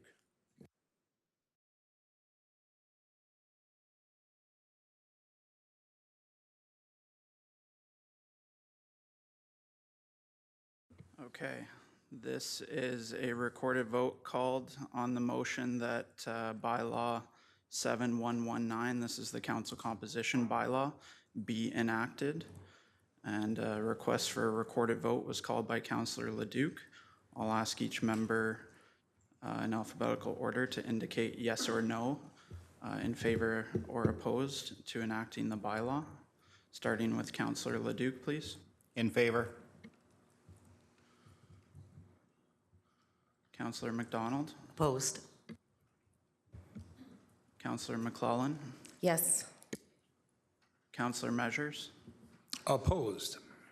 Alternate Councillor Walma. In favor. Councillor Norcross. In favor. Councillor Norris. In favor. Councillor Prost. Opposed. Councillor Rawson. Opposed. Councillor Sandu. In favor? Councillor Brian Smith. Opposed? Councillor Michael Smith. Opposed? Councillor Snell. Opposed. Councillor Van Staveren. In favor? Councillor Walker. In favor. Councillor Anderson. Opposed? Alternate Councillor Snutch. Opposed? Councillor Burkett. Opposed? Councillor Cabral.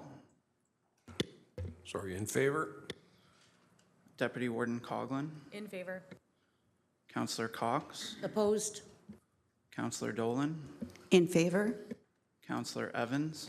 In favor. Councillor Fowler. In favor. Councillor Fryer. In favor? Councillor Gordon. In favor? Councillor Greenlaw. Opposed? Councillor Hamlin. In favor. Councillor Locks. Opposed? Councillor LaRose. Opposed? Councillor Lavoie. Opposed. And finally, Your Worship, In favor. please just give us a moment. Yep.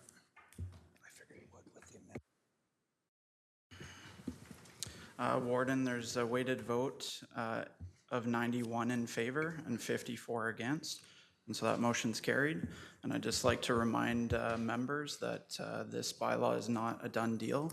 It has to achieve triple majority, and so it'll be sent to the lower tier municipalities asking for their consent to the bylaw. Thank you. Councillor Dolan. Thank you. If I could, just for clarity for the clerk, ask if that was not a recorded vote, would it have carried, Mr. Clerk? Mr. Chair, so the number, it was a vote of 17 in favor and 15 against, and a weighted vote of 91 in favor and 54 against. So anyway, yeah, that'll be probably the last time we share the two numbers, because a recorded vote is a recorded vote and a house vote is a house vote. Okay, with that, I'd like to move on. We have one more bill, Yeah, go ahead. A question? Yes. Could I just ask for the clerk to maybe clarify when he thinks it'll get to the municipal clerks? Oh, yes. Through you, Warden, soon. So there are details outlined in the county officer's report on today's agenda, noting a timeline, but this was a report that was written dated March 25th. So we'll take a look at the timelines we're giving lower tier municipalities to respond. We had thrown out the end of June initially in the report, but we might give municipalities a little bit more time to consider, given that this report was written in March. So in short, soon.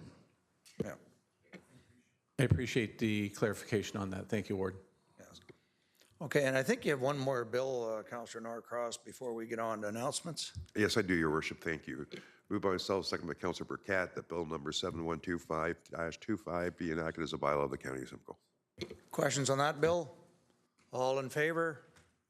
That is carried. Thank you. Under announcements, listen, I want to thank the House. I know governance is always a huge issue. We had a hearty debate on it, but you know, you took the time to respectfully listen to each other, and we did come to a conclusion. And governance, of course, is also going to have a look at the weighted vote as well. So thank you for that.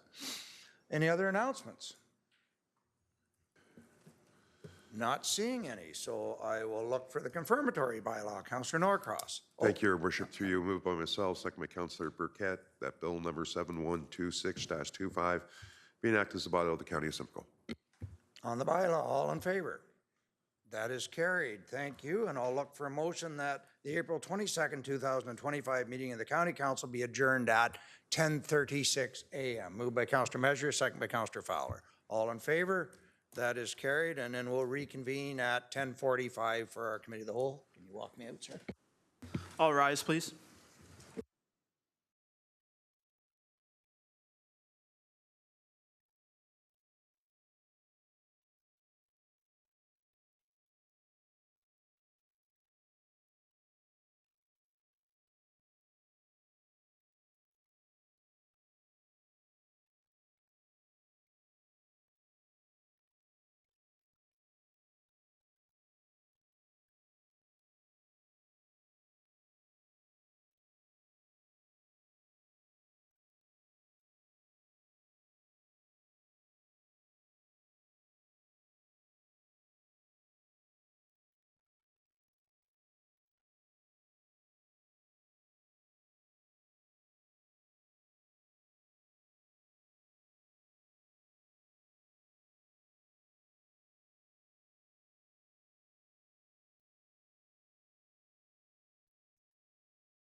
call the meeting to order, and our city reps are here. I'll look for my clerk for roll call, please.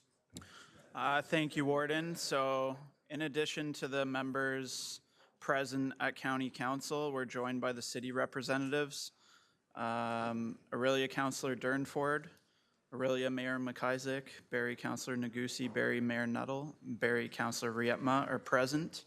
Aurelia Councillor Fallis sends his regrets, and Barrie Councillor Hamilton is absent. You have your quorum. Thank you. Thank you. I'll look for the approval of the agenda. Councillor Dolan, please. Thank you, Warden. Moved by myself and seconded by Councillor Sandu that the agenda for April the 22nd, 2025 meeting of Committee of the Whole be approved. Any questions about the agenda? Not seeing any. All in favor? That is carried. Do I have a declaration of pecuniary interest by any member of council? If you find yourself in that situation later, please declare it at that time. Presentations, and I can't talk now. Presentations and delegations, all sections, we have none. So I'll appoint Chair Evans for performance management. Thank you, Warden, and good morning, Council. We're moving on to performance management, item number 5, which is Simcoe County Archives operations for March of 2025. Kind of a mover and a seconder for consideration, please. Councillor Van Staveren, thank you. And Councillor Norris, seconded, thank you. Any comments, questions on this item, Council? Councillor Cox, please. Through the chair, I was just wondering if the renovations are on time and it will open in June? Do we know that, or is there, because I know a lot of people miss the archives. I know it sounds strange, but it is a nice spot. Okay, yeah, actually, there's one other slight update I just want to give that, given that the archives are closed right now under construction, we typically have reports every month. We'll be probably doing it every other month until we open up on, I believe, CIO Aiken is still on schedule for May or June of 2025. I'll actually turn that over to the clerk. Sorry? Yep. Okay. Through you, Mr. Chair. So the renovation is going along well. With any renovation, I think you find some things that you didn't expect to find. So fire-rated wall was one of those that has extended the schedule a little bit. We worked in some time. We closed the archives until the end of June, and I'll pass it over to Matthew Fells, our county archivist, in a second to give an update on the renovation. But we're looking at May, sometime in May, the renovation's being done. It's looking more like June at this point, but we did close the archives until the end of June to get organized, again, once the renovation was done.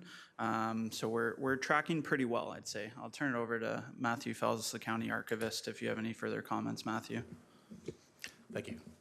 Through the chair, yes, it's going along well, but as he said, there was a fire-rated wall that was not actually fire-rated that needed to be fire-rated, so we had to add that. That added a couple of weeks. There's a couple of issues with ordering materials, but they're working hard to make up the time. So I think we're still on track for reopening end of June, 1st of July timeline, but I've requested that they give me more information, and I'll keep you posted if that changes. Great, thank you, Matthew. Appreciate that. Councillor Cox, anything further? No, thank you very much. You'll soon be back to your archives. Okay, great. Any other further discussion on the archives? Motion is that item CCW 2025-115 dated April 22nd, 2025 regarding Simcoe County Archives operations in March of 2025 be received. All those in favor? Those opposed? Motion is carried. Thank you very much, and I'll pass it back to you, Warden. Thank you, Chair Evans. And now, Chair Measures, if you will take Human Services, please. Thank you very much, Your Worship. Under Human Services, item number 6, we have a consent agenda. There is one item, which is a very good letter from the town of Bradford, West Gwillimbury, regarding increased resources support for women facing abuse. I'll look for a mover and second to put it on the floor. Perhaps Mr. Sandu, thank you, and Mr. Leduc, thank you. And is there any questions or any comments, Mr. Leduc? Councillor Leduc, go ahead. Yes, thank you. So yeah, it's a great letter, and we wanted to certainly support infant partner violence. It's a rising issue within Ontario, and as you can see, even within our region of Bradford-Innisfil. our numbers are up from 640 from 506 the year before. So certainly wanted to support this agenda, this issue for sure. We need more funding in this area, and we look forward to others coming out and helping us support. And I know I've talked to Councillor Fryer from Collingwood. He is working with his group in Collingwood to hopefully provide more support towards this. But I would ask everybody to please take a look at this. And I know this is being supported by AMO, so we want to make sure that we work hard to get extra funding in this area, because like it is, most of the shelters are full already, and the women are caught in difficult situations. They will not leave their children, and that's, you know, thank God for that. But in the end, we need to get this funding in here. We need to help folks get to safe refuge. So I would ask everybody to please support this. Don't look at it from a BWG issue. Look at it from an actual intimate partner violence issue. Thank you. Thank you for those excellent comments. Any other members with questions in regards to the consent item? Seeing none, I'm prepared to call the motion that the following consent items, having been given due consideration, be received. Those in favor? Thank you. That carries. Thank you very much. All right, moving to item number 7, Human Services, the Early Learning and Childhood Care System Management. Our GM, Fayez Baguette, has comments about this. This is item CCW 2025-113 on your agenda, and so I'll turn to the GM. Go ahead. Thank you, Chair Measures. So I'll be introducing Director Samantha Zurcher of Early Learning and Child Care System Management, and Rachel Chaplin, our Supervisor for Policy Development. This presentation is to share some really good news on our child care system. The County of Simcoe's Assistant Service Manager received a significant increase in funding in the CWELC program, and Samantha Director Zurcher will walk us through kind of the details of that. Thank you. Thank you very much. Your Worship, Chairs, members of Council, thank you for having us here this morning. As General Manager Fayez Baguette shared, we did receive some updated information about the Canada-wide Early Learning and Childcare Program, so otherwise known as the $10 a day childcare. It's not quite at $10 a day yet. The goal is for it to reach that in 2026. But we're just going to walk through the process that we've made to date. You may recall we were here almost exactly a year ago and had provided an update of the growth that we had in place between 2022 and 2024. And that was within our allocation of childcare spaces, which was 3,081 spaces. So we're now going to walk through where we're at now with some new information from the province. So the federal and provincial governments do have a bilateral agreement with respect to this program, in which the province is committed to creating 86,000 new childcare spaces by the end of 2026.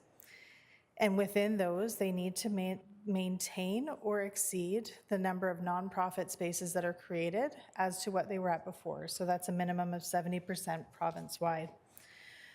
Originally, the county was allocated 3,081 spaces. And as the service manager, we were tasked with taking the provincial guidelines with respect to determining high priority areas to determine which areas of the county we would be looking to create childcare spaces in order to achieve those 3,081 spaces. At the time, our expectation was to meet a 71% ratio of nonprofit programs to 29% for-profit. So to meet this expectation, we did set up a 2-step process. We recognized that there was going to be higher demand than the number of spaces we had available. And so we set up a 2-step process in order to have operators apply first to be pre-qualified, so that then when spaces became available, they would apply for the spaces if they were in the areas that they were looking to open programs. In the fall of 2024, the ministry asked all service system managers across the province to report the space creation that they had achieved to date and what potential there was in each area. And as I've said previously, and many of you know, the demand to create childcare spaces across the county has been quite substantial. On March 31st, the province announced the results of their recalibration efforts with respect to reviewing provincially how municipalities were doing. And areas that were not able to create the number of spaces they were allocated, those spaces were redistributed across the province. The intention of that was to ensure that the province would best meet their target of 86,000 childcare spaces. In addition to the recalibration, they've adjusted the funding that's associated with where those spaces have been moved to. They've also done a further adjustment of the hospice ratios to best leverage areas, for example, across the province that may be 100% nonprofit. And they've also released infrastructure funding to support the creation of nonprofit childcare centers, which the capital expense tended to be a barrier for creation of nonprofit spaces. So what does that mean for us here in Simcoe County? Our allocation has shifted from 3,081 and increased up to 4,859 spaces for the period of 2022 to 2026. So you can see here the 2024, 25, and 26 years were all adjusted with a net increase of 1,778 spaces. In addition, our hospice ratio has been reduced to 60% nonprofit. So we have to meet or exceed 60% of the spaces in a nonprofit capacity and up to 40% in for-profit. Overall, the total funding increase is $21.2 million that resulted from this recalibration. So what are our next steps? We were already recognizing that the province was proceeding with the recalibration, so we moved up the pre-qualification opportunity for operators into March, so that's now complete, and those successful applicants have been advised. We now have over 80 childcare operators on our pre-qualified list to be eligible to be approved for childcare spaces. As the service system manager, we need to work through making sure with the application process that the spaces are used in order to stabilize the system. So we're not creating childcare spaces where perhaps already some exist that could be at risk. Making sure that they're not in too close of a proximity to other programs. Maintaining the provincial expectations with respect to the high priority areas and the hospice ratios. And then we need to consider the size and financial viability of those programs before we approve them. Operators last week who were on the pre-qualified list received the opportunity to apply for additional spaces now that we have these additional ones to allocate. And this will give you an idea of where we're at to date. So the directed growth process began officially in 2023. So you can see in 2023, we had some significant growth where we actually exceeded our targets through the growth of licensed home childcare spaces that we were not able to control at that point in time, essentially. So we exceeded our numbers, which meant that we had to borrow spaces from 2024 in order to support those ones that opened up in 2023. That was a one-time approval that the ministry gave to municipalities to navigate that shift until they updated their licensing processes. In 2024, we now have an additional 26 spaces that were added, and we had 10 spaces that were delayed, so that were not created in 2024. So that 36 carries over into 25, and we've already allocated or approved 592 spaces for 2025. So between 25 and 26, we now have 2,340 spaces to be able to create, and before the end of December 2026. This gives you an example of, or the breakdown of our high priority areas. So we have 8 high priority areas across the county.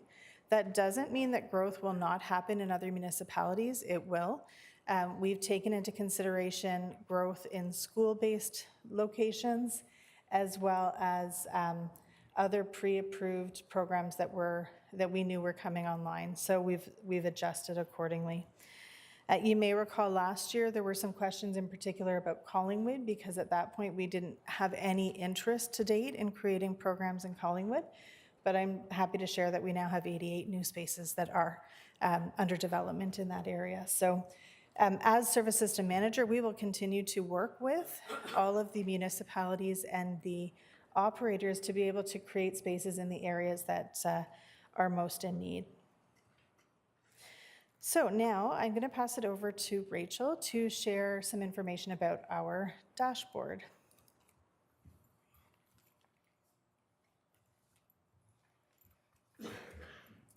Thank you, Director Zurcher.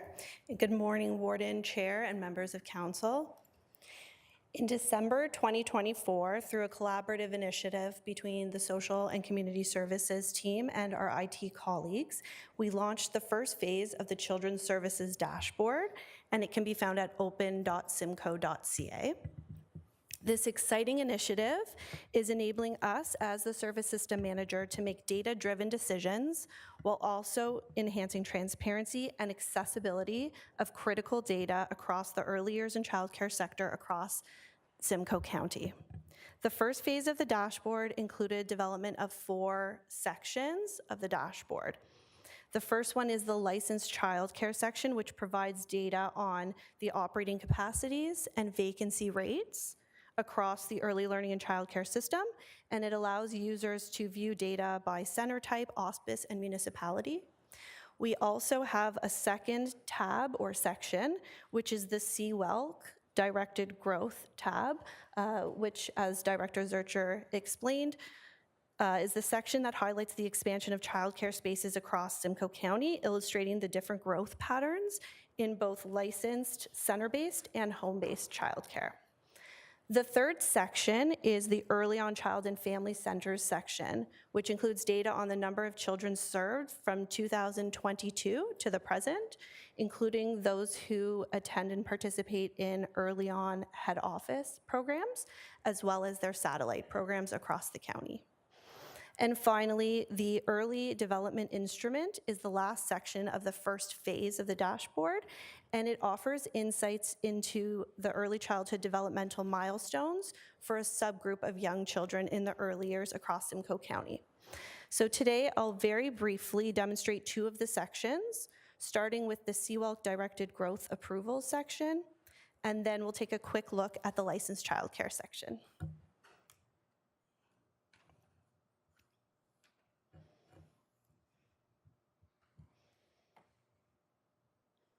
So we'll go into the dashboard. Everyone has access to this on open.simcoe.ca, so we encourage you to go in and explore as well. So we'll just pay attention to a couple of integral areas and indicators on this dashboard. So as stated earlier, this section highlights the expansion of childcare spaces across Simcoe County through specifically the Canada-wide early learning and childcare system. If you look here, we have a target number of spaces, which is 4,859. And to date, make sure, to date, there are 2,519 spaces that have already been approved. You can also filter the data through childcare type to see how many of the total approved spaces were center-based. You can click here and see center-based spaces and home-based spaces. So 882 home-based spaces. And just to note, one of the benefits of the home-based spaces is that they can sometimes meet the needs of families in more rural areas. So let's take a look now. We'll clear all the sections, and we'll take a look at an example. If we wanted to see Innisfil, for example, the details around the growth, you will see here that 251 spaces in total have been approved in Innisfil. And if we look here at the planned growth by year, you can see in 2022 there were 0 approved spaces, in 2023 60, in 2024, 20, and in 2025, 171. So you can see the growth across the board for each of the different municipalities. So in order to access data on the operating capacities and vacancy rates across the system, we would go to a different tab. So this return to homepage, that's the best button to remember. Well, there are 2. That's one of them. I'll show you the other one. So if we go here into licensed childcare, you can see there are a lot of data here, but let's just look overall. So if we look down here and pay attention to the vacancies and the total operating capacity, you can see that across the county, we have a 7.3% vacancy rate. In other words, Of the 12,987 spaces, 12,034 of them are full. Now, let's say we want to explore a particular municipality, or we want to explore a specific childcare center within that municipality. You can access lots of different types of data. So let's go to municipalities, which is one of our filters. You can look in City of Barrie, City of Orillia. If we look down here, we can select any of the municipalities. Let's select Innisfil to be consistent. And let's say in Innisfil, I wanted to look at all of the different child care centers. So I scroll here, these are the different child care centers. And let's say I select Upper Canada Childcare at Saint-André-Bessette. We click on it. We see at that particular childcare center, there's a 5.3% vacancy rate. And in other words, 71 spaces are full out, are full out of 75 spaces. And if we want to go a little bit further and find out what are the age groups for those spaces that are open, we can see here on the right-hand side, there's 1 toddler space that's open, 2 preschool spaces, and 1 kindergarten space. You can also tailor your search by using any of the filters over here. So you can filter, as I mentioned, by municipality, by childcare site. You can look by age group, by auspice, and by site languages, English and French. So we encourage everybody, please go ahead and explore the dashboard on your own and enjoy it. I will now turn it over to Director Zurcher.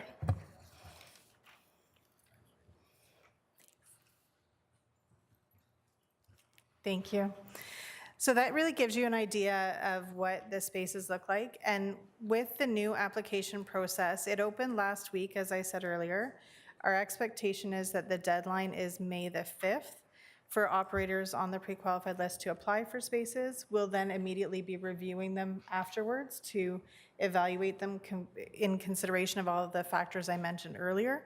Once they're approved, you'll be able to see them up here. So if we go back to the directed growth page, these numbers and this chart will be updated once we have those spaces approved. So we are doing the approval process right now for 2025 and 2026 in order to be able to fund the programs accordingly and get them up and running and built before the provincial deadline.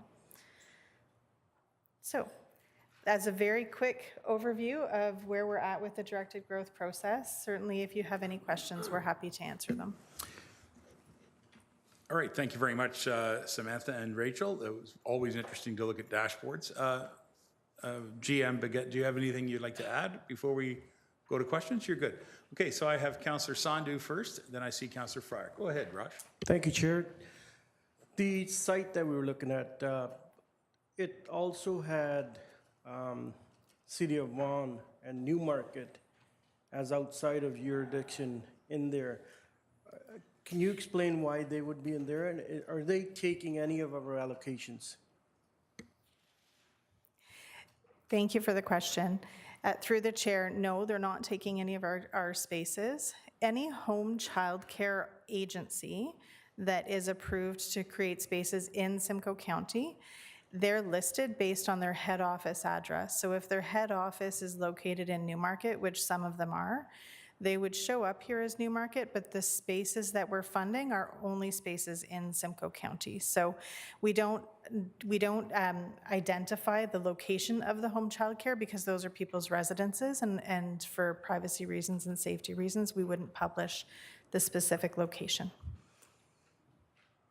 All right, thank you. Good question. Councillor Fryer is next, then Councillor Dolan. Go ahead. Thank you, Chair Measures, and not a question, but I just wanted to appreciate the presentation, the detailed outlook, and also wanted to appreciate the successful efforts in regards to Collingwood and being able to get spaces for 2025. And I see as well with our neighboring municipality, Clearview. So thank you for your efforts and success in that regard.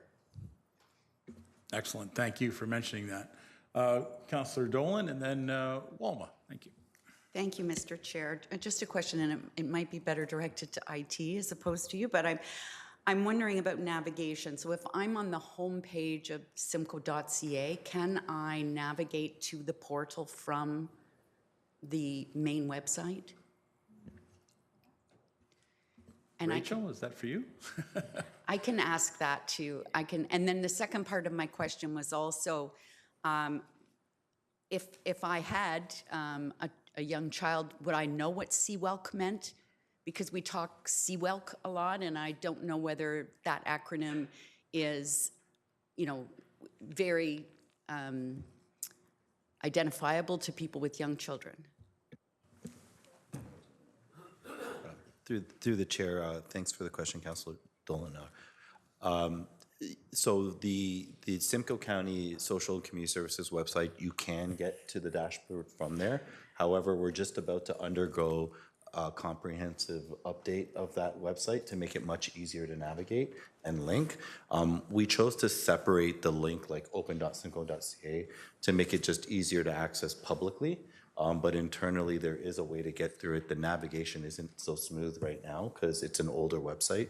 But once we clean up the website's content, we're going to try to simplify it.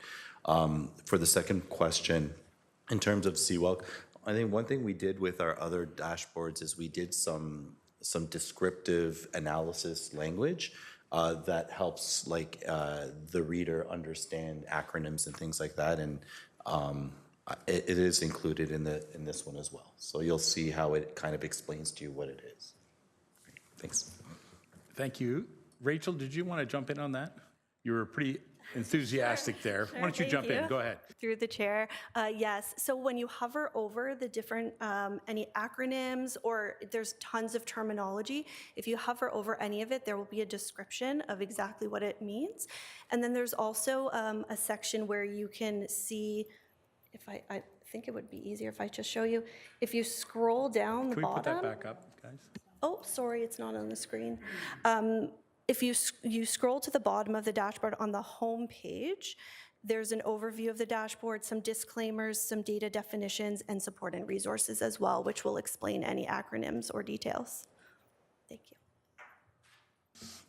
Code words. I like that. Good. Thank you. And thank you. Good question. We're going to go to Councillor Walma and then Leduc. Walma? Thank you, Mr. Chair. Through you. That's a great tool, especially if you're trying to find childcare facilities for your kids. I'm out of this stage now, which is nice, but I do remember when it was very hard to find infant spots. And so those numbers you were referring to, do they specifically outline just vacancies in total? Can we see the number that are specific to infants? Because I feel like that was one of the more challenging due to, I don't know, you have to have more care providers per child, et cetera. And how do we encourage more of those spots to be opened up? Thank you for the question through the chair. Yes, you can. So you can see the number of, based on the age group, you can filter for infants, for toddlers, preschools, school age. So you can see that both at the municipal level, you can filter at the municipal level, and also looking at specific centers. That you'll see there will be a big chart on the side that show you the breakdown there. In terms of the second question, I'll turn it over to Director Zurcher. I think the other piece, sorry, just to add to yours, Rachel, is yes, you can see the spaces. It is updated monthly when the operators report to us. So from a perspective of parents using it to find childcare, it's a good starting point that we're working on. But long term, we need to work on something that's really responsive in time, because if they look at it, for example, at the end of the month, those spaces that we're showing may have been available at the beginning of the month and then may not be available by the time they go and reach out to them. So it sort of gives us a funding summary for each of those programs, what kind of support they're receiving municipally from us. But from a perspective of finding spaces, we're going to encourage families to always contact the programs as well to see what spaces are available. Thank you. All right. Thank you, Councillor Walma. Councillor Leduc, is there others? Oh, thank you. Mr. Gordon. Yes, thank you, Mr. Chair. And I just want to say thank you, Samantha and Rachel. Great report, great presentation. If you could just send us the link to that portal, I'd love that. If we can go through the clerk, send it all to council. I'm sure this link probably has went out to most of the daycares throughout the county. Hopefully that'll be there for them to research, and it's great information up there. I really love that. Thank you. General Manager Mina, working so hard to get the 60-40 split. That is a big one. You know, we were 70-30 before, and a lot of our daycares were struggling to go to not-for-profit, so it's great to see the resolution that went through Bradford, through here, meeting with Minister, we met with Minister Dunlop when she was Minister of Education, others met, and the message was sent down to them, so that's a great thing to see. I can recall when we talked about daycare, you know, this is a great number, 4895, but I still think we're a touch short, right, based on what our numbers were back in, I think, 24. So we look forward to fighting for more seats. As a growing county, we certainly are going to need them year after year, so good to see this, and nice to see that we have 1,700 new seats right now going out to 2026. It will certainly help serve the needs of everybody in the county, because this is a great news for all of us. So thank you very much for everything, and we'll keep fighting for more childcare seats, because that's a big one in the county. Being that we're a growing county, you know, young families come here, we're affordable at that sense, and it brings a lot of young families, which brings a lot of different pressures to us. And really thank everybody for what you've done, because you've heard from me for a while, because we've been fighting like crazy for seats, and it's great to see that, so thank you. Thank you, Councillor Duke. We're going to go to the CAO Aiken next. Yeah, I appreciate those comments, Councillor Leduc. Thank you through the chair. This is a really good news story in my mind, because for a long time we had a real dearth of licensed childcare spaces, and you know, kudos to the province for stepping up and funding us to the extent they have. And as you know, through our budget discussions, you've seen the increases in children services. As a designated service manager, I think that's phenomenal for the region. And I can tell you, to your point about continuing to fight, I think the fact that we're the first designated service manager to have this type of dashboard, building off other dashboards like our homelessness dashboard, it'll be easier for us to make decision-based data-based decisions, but also to display very clearly to the province that we continue to need attention here in Simcoe County. Thank you. Good comment, CAO. Councillor Gordon, do you still have a comment or a question? Yeah, thanks. Just going through the interface, this is really good. A couple of comments just from flipping through, and out of curiosity, it would be nice in the list view for the licensed childcare, for example, when someone filtered by municipality, if you didn't have to click on every single provider to see if their vacancy was, you know, they were full or had spaces. It could be something as simple as a change of color, perhaps, on that row, if they did have vacancies. And perhaps a link to their website from their name or how to contact them, just to make it easier. If we're going to try and funnel people, this being the single source of truth, we should try and make it as easy as possible on parents looking for childcare. Perhaps even subscribe to an alert when, you know, in their municipality, if vacancies arise. You know, I get this is just version 1. I'm dreaming up more work for your IT folks, but from designing these dashboards in my other life, I can just see some places where a little bit of improvement to make the user interface even better than it already is, because you've done a great job on it.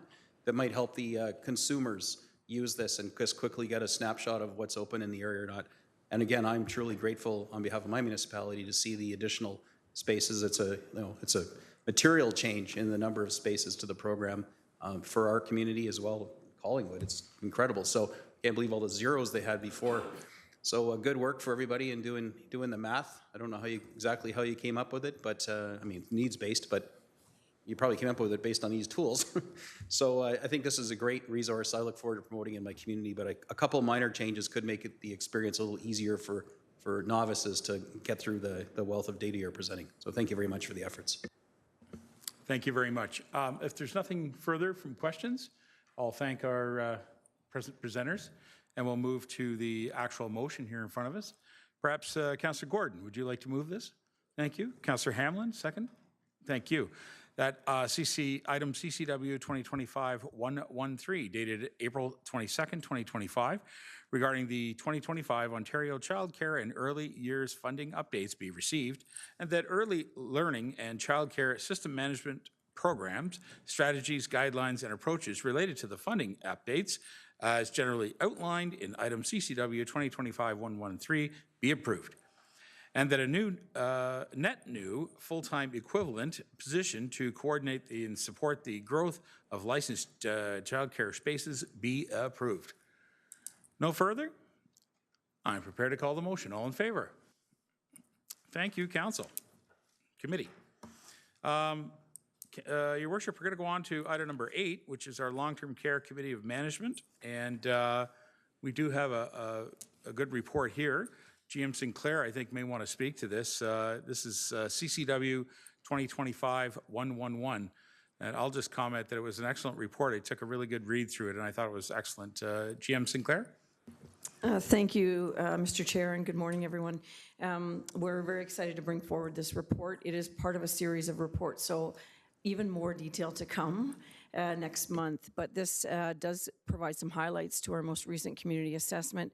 It talks about 3 themes that were prevalent throughout the survey and the focus groups, as well as gives you a little snippet of some of the feedback in each of the 8 domains identified by the World Health Organization. So we will continue to provide more detail in a subsequent report, and then ultimately bring back a refresh of our senior strategy and the next action plan from 2025 through to 2030 in June during Seniors Month.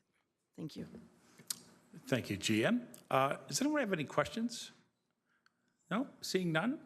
Can I ask Councillor McDonald and Councillor McClellan, would you second that? Thank you very much. That item CCW 2025-111 dated April 22nd, 2025 regarding the age-friendly community needs assessment executive summary be received. Any further questions? Seeing none, I'll call the motion. All in favor? Thank you. That carries. Unanimous, it appears. Your Worship, item number 9 is other matters for consideration. Are there any other matters? Seeing none, I'll return the chair to Your Worship. Thank you. Thank you, Chair Measures. And now Chair Dolan, Corporate Services, please. Thank you, Warden Clark. So we're on item number 10, and that is the consent list. There are 2 items under consent. One is the County of Simcoe Links Transit 2024 status update, and 10.2, which is the county official plan update. Was there anyone interested in speaking to or pulling any of those 2 items? Councillor Gordon. Thank you. Not a pull, but more of just a probe and a poke. The official plan update does mention in that report that we're still, it's unknown when OPA 7 is going to be approved by the province. And I'm sure there's other municipalities that are in mind that are currently, stuck in limbo, and we're faced with making MZO applications because of this. So I'm just, I realize you didn't want to commit, or probably because you can't in this report, as to any inkling you've heard from the new housing minister or the province about their plans for OPA 7, but is there any news you can share? Because, in our municipality and perhaps others, we'll be pursuing an MZO in short order because of this OPA, stuck in full neutral. And I'm wondering if there's any shed of light, because it would help inform our discussions as we enter into them at our next meeting. Thank you. Thank you, Jim Elliott. Thank you, through the chair. Great question. As you know, it's been far too long for the province to consider OPA or Scope of 7. Our staff, not only is there a new minister, but there's new staff at the ministry as well, and they've been regularly engaged and they're working. Staff appreciate the importance of this, and I trust that they'll see the light to approve this. We don't have a time frame, though, to answer your question. Thank you. Does that answer your question, Councillor Gordon? I know it's a crystal ball question, and yeah, I didn't expect we actually get a time, but I guess it's just a signal to those that follow along that the MZO is a tool in the toolbox, and one that most municipalities don't wield lightly, and this would be our first time of ever proposing that we use it. And I just thought I'd be best to ask here in the presence of everyone and perhaps the media that, I am making inquiries, that we're not just reaching in and pressing the nuclear button just because we can. thank you for that. Any other questions, or anyone want to pull either of these 2 items? Seeing none, then could I please have a mover and a seconder for the consent item list? So that moved by Councillor Gordon, seconded by Deputy Warden Coghlan, that the following consent items having been given due consideration be received.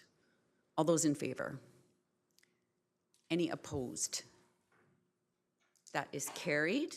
Next is item 11, which is corporate services planning, 11.1. I'm going to open it for questions or comments on this. This is the City of Barrie boundary and suggested land needs overview and future direction, and item 2025-116. Questions or comments on this report? Councillor Cabral. Whoops, there we go. Thank you, Chair. I just wanted to say thank you to the report, seeing it on the council's agenda here in the House. It's been something that's been kind of happening in the background, and there was no real alluding to it within the House that the county was, involved in a substantial way. I just want to say that I appreciate the position, the county's involvement, and certainly their suggestions on the process moving forward. On an item of basically just housekeeping, I guess I would say, is with the report itself on page 2, where it speaks to background, it says in the fall of 2023, the City of Barrie initiated contact with the Township of Springwater. I would suggest that would be somewhat erroneous. I would say at minimum, negotiations and contact had already been made in the summer of 2023, if not even prior to in the spring. Thank you. Thank you. Any other questions or comments on this report? Councillor Greenlaw. Thank you very much, Chair. Just on a further housekeeping item, the Oro Madani doesn't really clarify when they became involved. They were approached in January 19th of 2023, and it was predominantly for land to be used as a YMCA on Oro Madani land that would be tied into Barrie Municipal Services. And then there was a subsequent meeting after getting permission to discuss that with my council, that there was a meeting held in Barrie with all parties involved, in which it morphed into more of a boundary adjustment discussion and land annexation, which I had to return to council to get permission on February 22nd, and then meetings continued on from there, just for clarity. Thank you. Anyone else? I'm not seeing any amendments on the floor, so is it all right just for due consideration for GM Elliott, or were you looking for a motion to amend the background? Jim Elliott, or Sorry, back to the chair. No, that's direction. That's fine. We'll take that into consideration. I don't think there's any need to update the report with that background information. Thank you. Other questions? Councillor Leduc. Yeah, I'm not amending the motion at all. I'm just curious as to why the county is responsible for 20% of the bill. Why wouldn't that be on the three parties, and we're at the county's at the table? I get it. That would be a staff time issue. I mean, I'm not sure why we're picking up 20% of the bill. GM Elliott. Certainly, thanks. Through the chair, we strongly feel that the county has a role and a stake in this, and we felt that in the early days of negotiation, it was agreed upon to split this.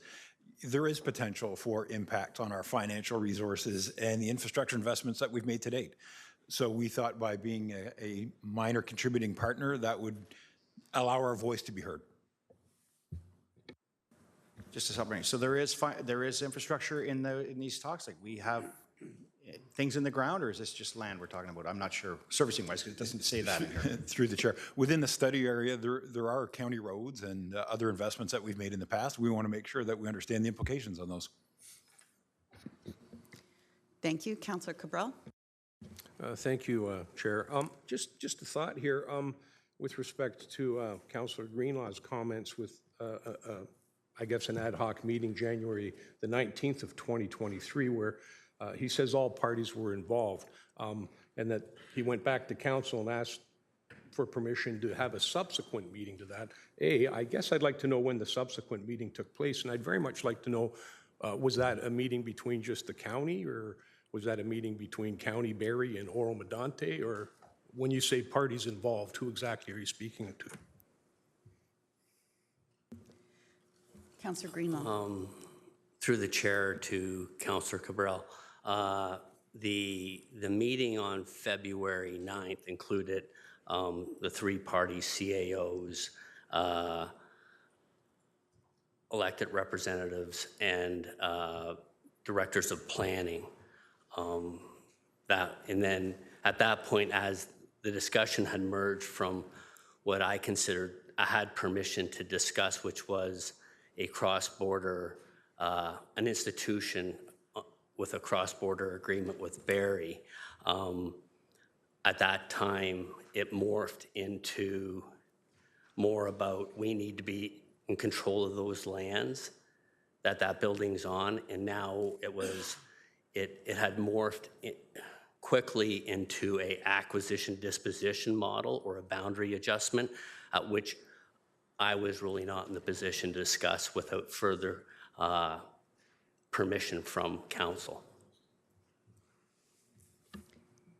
Sorry, follow on, please.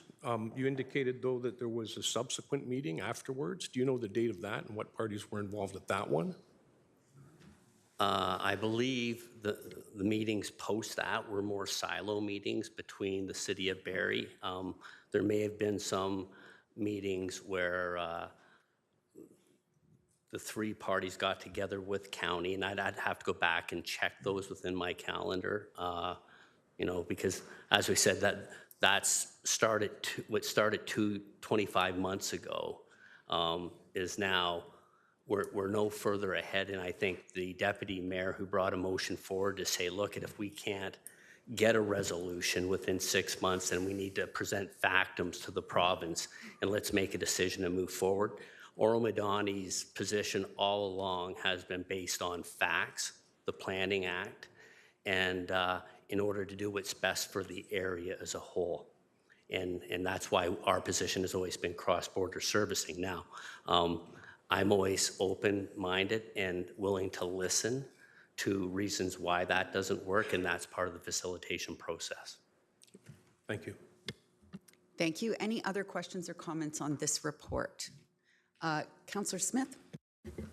Thank you very much, Madam Chair. Through you to, I guess, General Manager Elliott, I'm struggling why any other municipality is bearing any cost here. It's Barrie who wants the land, and I know it's different, but when we're going to expropriate land, those costs of that expropriation are borne by the municipality entirely, including the other side. So I'm just looking for some clarification why anyone other than Barrie who is asking or wanting this land should be paying any of these costs. GM Elliott? Through the chair. As I outlined earlier, we wanted to make sure that the county and our local municipal interests were reflected in that work being done. That was a relatively inexpensive investment. And now going into what we call stage 3, the city of Barrie is responsible for all costs associated with that. They're looking at their infrastructure requirements and some additional needs that would be required to be fulfilled to move further ahead. And those costs will be 100% borne by the city of Barrie. Thank you. Councillor Lavoie. Yes, thank you very much. And I believe ultimately that's sort of evolved out of an ad hoc discussion that took place since there was no municipal comprehensive review undertaken by the city of Barrie initially, and that the nature of discussions changed during each of the meetings. So ultimately, I think the parties, the townships, agreed that it would be better to involve the county at that point, because we needed to ensure that their interests vis-a-vis the infrastructure were protected, and our interests were protected as a township because the county has certain planning obligations which to this date are not entirely still clear, but nonetheless they have a particular holding provision on the lands as well. So it was a little complicated and we did need some assistance, and we're grateful for it. So thank you. Thank you. Other questions or comments? Councillor Cabral. Thank you, Chair. And I guess for clarity more than anything else, I do occasionally watch council chambers in the city of Barrie. With respect to the phase 2 portion that we're going to be going through that the report speaks about, the funding that was directed to pay for that, it sounds like the city of Barrie is paying it, but I guess my question would be more along the lines of, did the city of Barrie willingly assume those costs on its own, or were they directed by the facilitator to pay those costs for the subsequent report and the subsequent study? Jim Elliott? Through the chair, to the best of my ability to understand that situation, it was Barrie's willingness to foot the bill for the work ahead of us. We weren't asked to participate financially to that. Councillor Duke? Yeah, just going back to the cost issue, I'm reading it a little more, and the county's there for develop a mutual acceptable approach. I agree. It's great to be there. The 40-20-20 split. If there is a mutual benefit to the municipalities, is the county gaining 20% of that mutual benefit also? I want that to be in there. If we're all paying for it and contributing to this, which I disagree with, I think this is straightforward, somebody else's problem, not everybody's. So if there is a 20% cost to the county, it should be given back. We should be able to get the 20% benefit. If there's a benefit there, mutually agreed upon benefit, the county, we should share in that 20% benefit. So I hope that that's part of the findings. Jim Elliott? Through the chair, one thing that we want to make sure we protect our interests on are not just our investments in infrastructure, but we're very concerned about the implications on employment land development across the county. If there's an expansion to the city of Barrie, that's going to take away from investments any one of our communities have made to ready their lands for residential or employment lands. We want to make sure we understand that. So there is a little bit of discussion about the study area and how that's all implicated. But at the end of the day, if investments are made by our local municipalities and the county, and then opportunities go to another community that we don't see the financial tax base from or growth that we had anticipated, we want to make sure we fulsomely understand that. So that's part of the reason that the county's involved in the way we are. So outside of just our infrastructure investments and land holdings, it really is about the overall implications on the county. We want to make sure at the end of the day that the small region here wins. If there's employment opportunities that can't be satisfied and that needs to be dealt with, we would look at that as a partnership. But we've been directed from the province to go away and look for win-win opportunities. So we will be back in the future with some creative thinking about what that outcome looks like. But like I say, at the end of the day, we are very concerned about potential implications on investments and planning decisions that have already been made. Just to follow up, and I appreciate that, Jim Elliott. I'm thankful that you're protecting our employment opportunities. And I would suggest then you're going back and reviewing the official plan. You're going to update it through Scope of 7, the updates to that. And I would suggest maybe that we look at the employment lands throughout the county and go right up to 400. Add the employment lands right in there so that we make that, because, when we go back to the comprehensive review, it suggested that there was no need for employment lands in some areas. You had said that we have enough. So I would suggest that we review that and actually take that into consideration when you go back and redo the OP, because if we're going to protect employment lands, let's protect them in our section for sure, right up to 400. That's a great employment area. We might as well capture that, and I can guarantee then those employment lands in the northern part of Barrie won't be so important. Jim Elliott? Thank you, through the chair. An interesting element of annexation as proposed the way this one is, and not unique to this one, but in Ontario, is that there isn't a planning legislative framework that governs this. There's not a trigger in the Planning Act that says this might result in an adjustment to a boundary. It really is up to the Minister of Municipal Affairs and Housing to make that decision. We're going into this trying to persuade them to make the right decision based on data and evidence. And there's always some differences of opinion on where is that study area, what planning horizon do we look at. So we're trying to be very methodical in the approach that we and the two most immediately impacted municipalities bring forward. But at the end of the day, the minister has the ability to make the decision that they see fit.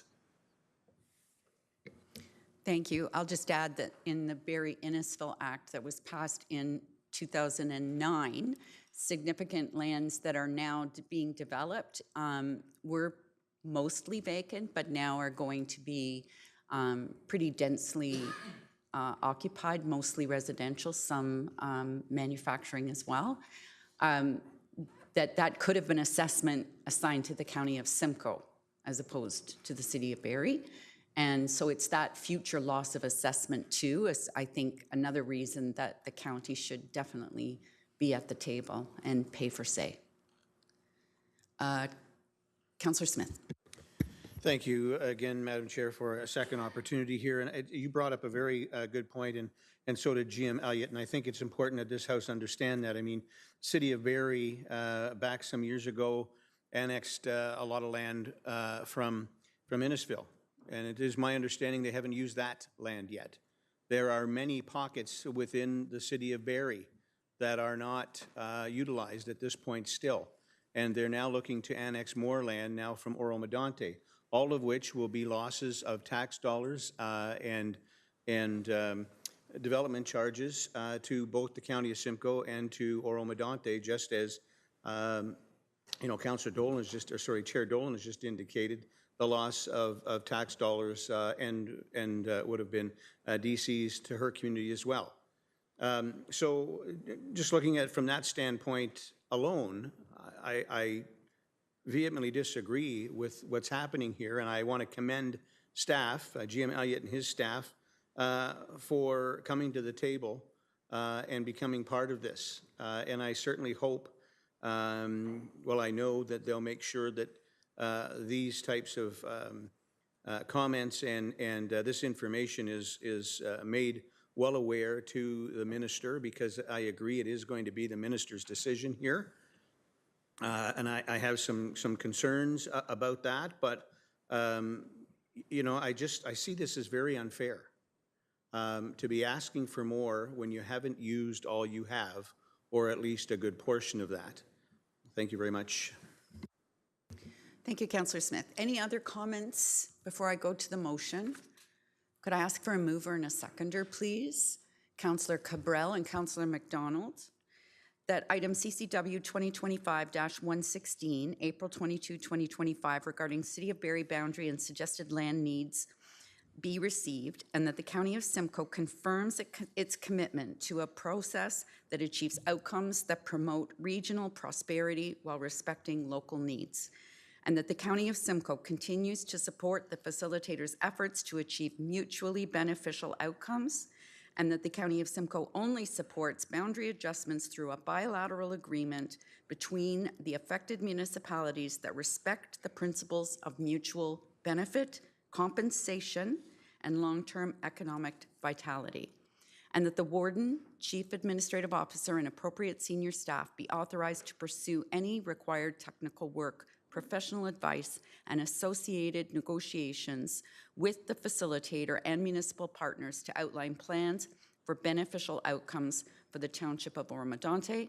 the Township of Springwater, and the County of Simcoe, and that staff be directed to continue to participate in the Ontario Provincial Land and Development Facilitator processes generally outlined in item CCW 2025-116. Final comments or questions? Seeing none, all those in favor of the recommendation? Are there any opposed? So that is one opposed. Thank you. That is carried. And now I'll pass it back to you. Oh, did I not ask? Oh, I'm sorry. I'm on 12.1. Additional 2025, oh, and this is the good news story, sorry. Additional 2025 road rehabilitation projects. Any questions or comments on this item? This is great news, stretching our dollars further. Mover and a seconder on this item, please. Councillor Cox and Councillor Prost. That item CCW 2025-112 dated April 22nd, 2025 regarding additional 2025 road rehabilitation projects be received, and that staff initiate the tendering process for additional 2025 road rehabilitation projects as outlined in item CCW 2025-112. All those in favor? That is carried. Are there any other matters for consideration for corporate services today? Seeing none, thank you, and I'll pass it back to you, Warden. Thank you, Chair Dolans. Chair Evans, if you can complete performance management, please. I would be happy to. Thank you, Your Worship. Moving on to performance management, starting in our finance department. Our first item is item 14.1, which is consolidated fees and charges. Our bylaw amendments for 2025. This is an annual process that we go through and update costs and charges. I'm sure you'll see the chart there of all the number of changes going on. I do want to question, just one question myself before we take it to discussion. With regards to dumping fees and charges at the dumps and things with brush and everything, I assume that, I know Jane Wilkins is in here, Leland's here today, those will continue in effect regardless of the changes that we're discussing today. Am I correct? Yes, yeah, there is some authorities there given by council. So free brush, if you recall, will remain free at the sites until, I believe, the end of May, in which time we will reassess. Perfect. I didn't think anything other. I just want to make sure that people weren't confused when they see these charges coming through. So you still have lots of time to get rid of your brush. So any discussion on these items, these charges? Councillor Leduc, please. Well, just for clarity, so the question is basically any changes within each schedule is listed in the report. There's no different changes other than what's in the report now? Because it's difficult going through all the schedules and not seeing them in different colors, and you see the changes up. So I just Okay, asked, you want to see the before and after, but no, they are as stated there. that's all I want. Clarity that everything in here is actually, in the report, is actually made the change in the fees bylaw. Thank you very much. Just need that. Great. Thank you very much. Any discussion? Can I move her in a seconder, please? Councillor Walker, Councillor Laux, thank you very much. The motion is that item CCW 2025-085, dated April 22nd, 2025, regarding the consolidated fees and charges bylaw amendments be received, and that the necessary bylaw be presented to repeal and replace the fees and charges bylaw number 7054-24 as outlined in item CCW 2025-085. All those in favor? Those opposed? Motion's carried. Thank you. Moving on, item 14.2, which is our 2024 year-end report. It's high level. We ended up with a surplus of $615,000, which is a little worked out to about 0.01%, I believe, of our total budget. So great job on forecasting, and you still ended up with a surplus. So kept taxes kept online. So the motion is to to take the surplus into a general contingency reserve. Are there any discussion items on these items? This item now? Seeing none, mover and a seconder, please. Councillor Fryer, Councillor Fowler, thank you very much. The item CCW 2025-107, dated April 22nd, 2025, regarding County of Simcoe 2024 year-end report be received, and that the 2024 surplus be allocated to the general contingency reserve as outlined in item CCW 2025-107. All those in favor? And any opposed? Motion's carried. Thank you. One more item. Great story, this one. This is a perfect example of the positive synergies that are available when for our residents, both in efficiency and cost savings, when the lower tier and the upper tier work together. So I'm really happy to bring this one forward. This is a request from the Township of Clearview for bridge financing to help them for interim infrastructure to be support within their community. So this is a great, I think, a very positive movement for the town or for the county moving forward, when both parties are going to feel positive synergies out of this association. So questions, discussions, any comments to be made at this time? Councillor. Thank you. First of all, I'd like to move the motion if I could. But second, I would like to acknowledge and recognize in our audience here today, our CIO, John Ferguson from Clearview Township is here. He and our staff at Clearview Township, along with our treasurer, have worked very diligently to prepare the absolute best arrangement possible to build this infrastructure program. We're very grateful to receive a grant from the province of Ontario and to work with the development community for their responsibilities when it comes to building in our community. This bridge financing is very important to us. It gives us the opportunity to move the project forward, secure the best prices through the RFP process, and work with our partners here at the county. So I'm thankful that our staff, both at Clearview and at the county, were able to put this together, and appreciate through the clerk's office get this on the agenda today. Thank you. Thank you, Councillor Measures, and yes, I will include you as the mover of the motion when we get there. Just as a point of background, we had a discussion yesterday with Jan Wilcox and staff with regards to this. We've had, this is our second recent request that we had for financing support. And again, I'm personally totally in favor of it when it makes sense and both parties benefit financially out of this. And again, to capture those synergies that we have. But putting in place a strategy and a process for consideration for these projects. So thankfully, we've had 2 positive projects, I believe, moving forward. But at some point, we have to provide parameters for the municipalities to be able to consider projects that they have coming up and whether or not they would fit into the parameters of our process and what we can and can't provide. So I talked to GM Wilcox about this. He's on holiday, good for him. And this will be included as part of the Finance and Audit Committee level moving forward. So I just want you to make aware that, I'm all for it. But unfortunately, everything we have to put in rules and regulations, and we will be working on that in the future. So we will have a process to make it a little easier for all your CAOs and finance people to be able to evaluate before even coming to us. So, any other comments, questions? Councillor Dolan, please. Thank you. Yes, I just wanted to clarify that it is actually the 3rd request that has come to County Council. The first one was Innisfil, and that was several councils ago. Or several years ago, I'm not going to say several councils ago. It never did end up moving forward, but it was approved by the House. So I just wanted to let you know that, and I'm in support of this motion. Thank you. Thank you for correcting me on that. Appreciate that. Councillor Leduc, then Councillor Hammond, please. Yeah, I struggle with supporting this. I'm not sure why we're funding growth. You've got developers up there. You've got a $35 million grant. You got developers that committed $10 million each. That's $65 million, and we're funding this. Your developers should be funding this. This is an EPA agreement that you've signed off with your developers, and they fund that upfront the money. That's what we do down in the southern portion of the county. So I'm not in the lending business here at the county. I don't think that's what we should be doing. So this is development. This is growth. These people are going to get 4,000 units. If you figure out the cost of that, that's easily funded by the developers. So I don't know why we're doing this. There's no reason. It's a $70 million investment that they should be making, not us. Even though we're going to get apparently we're going to get the interest on it, it still talks about all the staff time, all of these agreements we're going to have to do, all the legal that we're going to get recovered. And this is something that development should be funding, not the taxpayers of Simcoe County. This is growth, 4,000 units. So this is not what we should be into. I didn't support the first 2, and I wouldn't support this one either. Thank you. Okay, thanks, Councillor Duke. Appreciate that. Second comment was Councillor Hamlin, then Councillor Measures. Yeah, thank you, Chair.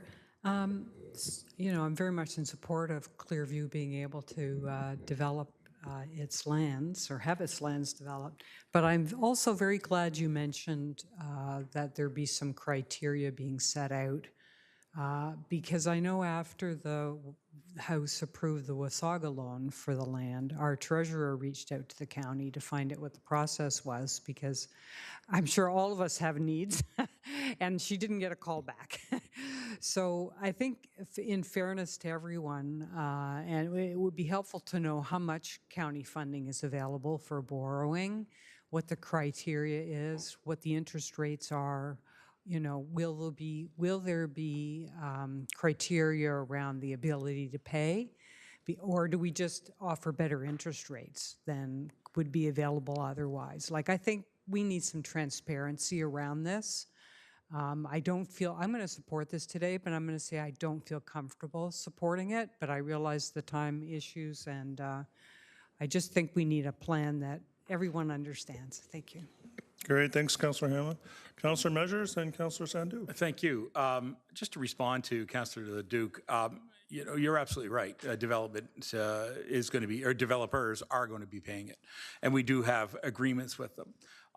The challenge here is to get the timing of when the monies arrive from the development to build this capital infrastructure project. That's why it's called bridge financing, and the challenge also is frankly, to get the contractors. We've gone through the pre-qualifications to get the contractors. So we have our contractors basically lined up to then receive the RFP. As you know, in the Municipal Act and municipal finances through the province of Ontario, we cannot release an RFP unless it's fully funded before it's released. So we're at the point where we are there and the developers are going to pay. They just haven't paid yet because they are waiting for next steps to happen, and they are actually waiting for the province. So this is actually a good example, and I support you because Mr. Leduc, I do support the idea that they need to pay for it. And as far as I'm concerned, as the mayor, I'm asking them to pay for it right now. The challenge is that they, of course, have their ability to negotiate other options, and we're sticking to what we have. And so the province of Ontario supports us with our infrastructure grant, and that's why we're going that direction. So. Thank you, Councillor Measures. Councillor Sandu, then we'll go back to you, Councillor Adu. Thank you, Chair. Just for clarification, this is agreeing in principle and asking staff to bring back a report how it can be done. And then this House decides whether it wants to move ahead with it or not, if those terms are not in agreement. I agree that the growth should be funded by the developers, not by the taxpayers of Simcoe County. And this is a $70 million project where 35 is coming from the province, 30 from the development community. What's Clearview putting on the table? Thank you. I'll answer that if I could. Councillor Adu, if you, just for information, if you, Councillor Measures, yeah, then we'll go to Councillor Adu. Thank you. Clearview Council did support that we will be funding about $5 million worth of work ourselves through our reserves from DCs from previous projects. So that's how we're making up the difference. The thing is here, just so we all understand, it's about timing to get the contractor in place to sign the RFP. The longer we wait, the more the price goes up. Thank you. Councillor Adu? And then Councillor Fryer. Thanks. You say there's a time constraint, so you can do this right at your own council here. You've got a $35 million letter from the province saying they're donating $35 million. You go get your EPA from your 3 developers, which lines of credits, you leverage that up front. It's upfront payments. And if you can't fund $5 million out of yourself, then you're in trouble. You're in financial trouble. And I look at this from a point of view that, are we going to take the risk now if you can't fund that? I mean, if you're talking about a $5 million shortfall, you should be able to fund that yourself, not the taxpayers of Simcoe County to fund that. So these are agreements that should be set out early, and they should put the letters of credit up, and it's done. You can fund this right away at your own council level, not here. Thank you for your comments, Councillor Adu. That's fine. Councillor Fryer, please, and then Councillor Smith. Thank you, Chair Evans, and I'm in full support of the motion. I think it was talked about the fact that some of this is a timing issue, and the Audit and Finance Committee meets on May the 20th, and the intention had been, as a result of the Wasaga Beach motion, to be talking about the policy you spoke of.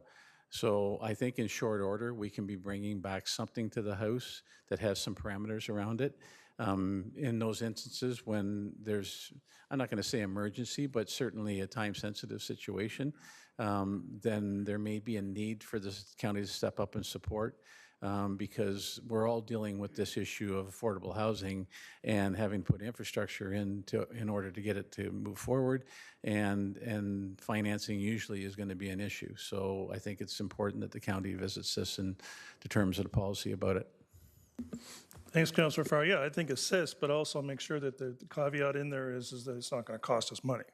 So, if we're going to provide financing opportunities, I'm all for it, and the synergies that come along with it, but, everything has a cost, and we make sure that the taxpayers in Simcoe are not subsidizing this. Councillor Smith, and then Councillor Coleman. Thank you, Mr. Chair. Through you, I think it's important that we don't mislead the people in the county of Simcoe. The county of Simcoe, in this case for Clearview, and in the past case for Wasaga Beach, and I'm sure back many years ago, as Chair Dolan has indicated, was never footing the bill for anything.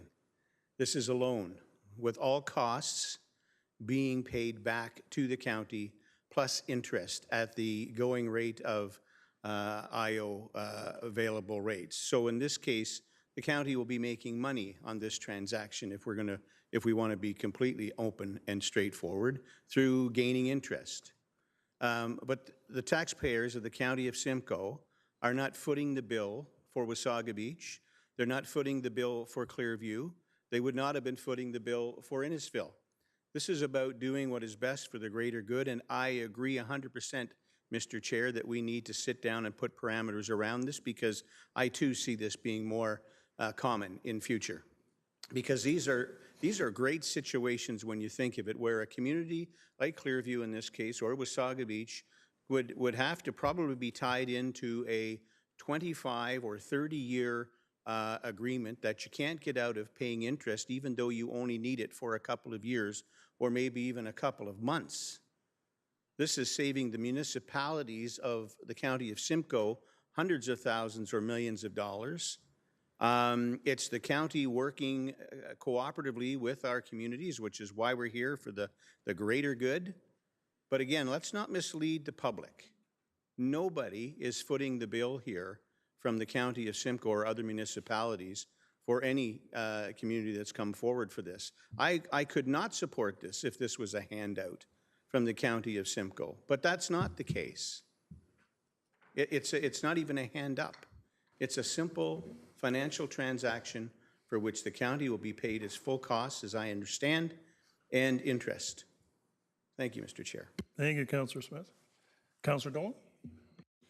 Thank you. The other decision point in my mind was the 35 million. And if the project's not started by a certain time, having to give that to the province, which I'm never a fan of giving money back to the province. But one question I had is how recent is the estimate of 70 million? Because I can tell you both Collingwood and Innisfil in different infrastructure projects had big sticker shock when we went from an estimate to what the actual tender came back to. Councillor Measures, would like to try that? Sure. January, February, our engineering staff returned a report to us that indicated in the 70 million range. It could be a little bit less, actually, from the news that we received from our pre-qualified contractors. So we're in that neighborhood, but you're absolutely right. We're very sensitive to the fact that these prices do escalate, and there is no control of that. So we have to keep an eye on it. So thank you for that. Thank you, Councillor. Councillor Cabral, please. Thank you. Just a quick comment, and I certainly appreciate what I've been hearing from everybody. Thank you, Chair. I just, down the road, it seems like First In is the first person who's kind of going to be acquiring these financial bridges, for lack of a better term. But my question would be is, at what point does this potentially affect the operations of the county itself? Like, how much money can the county afford to float? Because that's a number that we really need to hear there, because I can tell you right now, I could see Springwater Township availing itself of this type of bridge financing. I could well imagine that most other municipalities could do the same thing too. So I think it's really about time that if you're going to be doing this going forward as a house, and it is for the betterment of everybody, I get that, is to have a process and a procedure in place that actually provides the guidance and the guidelines for this to occur going forward, or don't do it anymore at all. Because my concern is that at some point in time, maybe things aren't going to go the way we anticipate, and what is the county going to do? So my question would be is, how much can the county afford to finance for a bridge and still not have it impact our services or our own operations?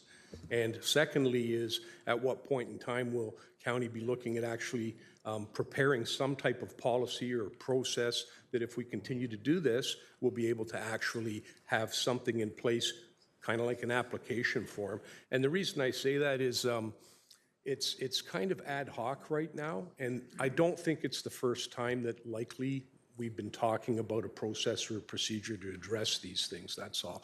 Thank you. Thank you, Councillor. I think I can answer your question.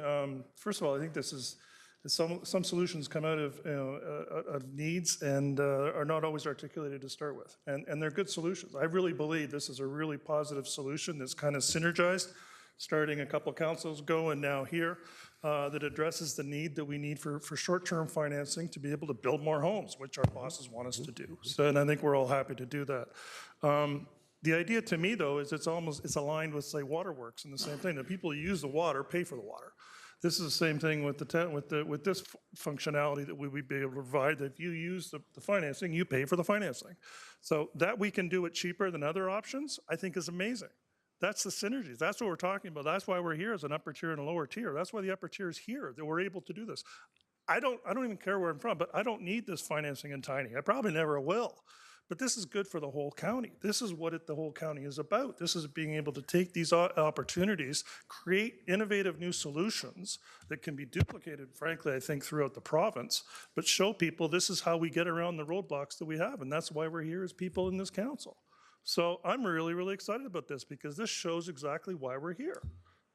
This is great stuff. This is stuff that really gets you going because now you can start to look at opportunities that you may not have ever thought of before. So I'm really excited about this. So, and to your point, that's my caveat at the end of it is pass the buck. We're at the next meeting of the Audit and Finance Committee.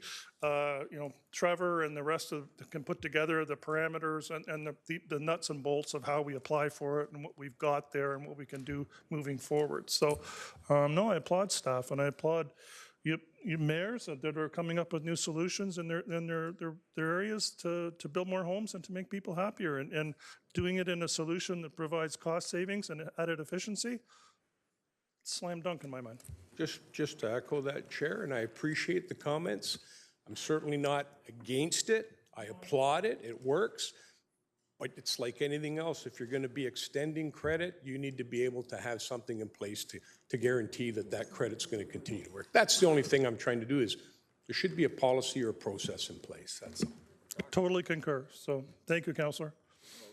Any further discussion? Councillor Luke, one more and then we'll go to vote. Yeah, thank you, Mr. Chair. And you've opened that up very well. I appreciate that very much. Great cheerleading. So my notice of motion is going to have a little change in it. When it comes back, it'll have a small change in it. Hopefully the county will help us fund $150 million worth of healthcare funding. So I'm looking forward to that because I know the county can do up to $886 million in funding outside of, because we have some borrowing lending room there. So we can get this, and I appreciate that. I appreciate what you just said, and I hope that we can get that support at the next council meeting. Nice. Stand totally behind it. And if it makes sense and the county can make some money out of it and we have the ability to do it, then why wouldn't we? Okay, motion is that item CCW 2025-129, dated April 22nd, 2025, regarding Clearview Township requests for interim infrastructure support be received and that permission be granted in principle to develop and report back with a proposed financing solution and agreement as generally outlined in item CCW 2025-129. I have Councillor Measures to move as a mover, seconder, Councillor Van Staveren. Thank you very much. Any further discussion before we go to vote? All those in favor? Those opposed? Seeing none, thank you very much. The motion is carried. Thank you very much. Moving on, the last item, other items for consideration under performance management.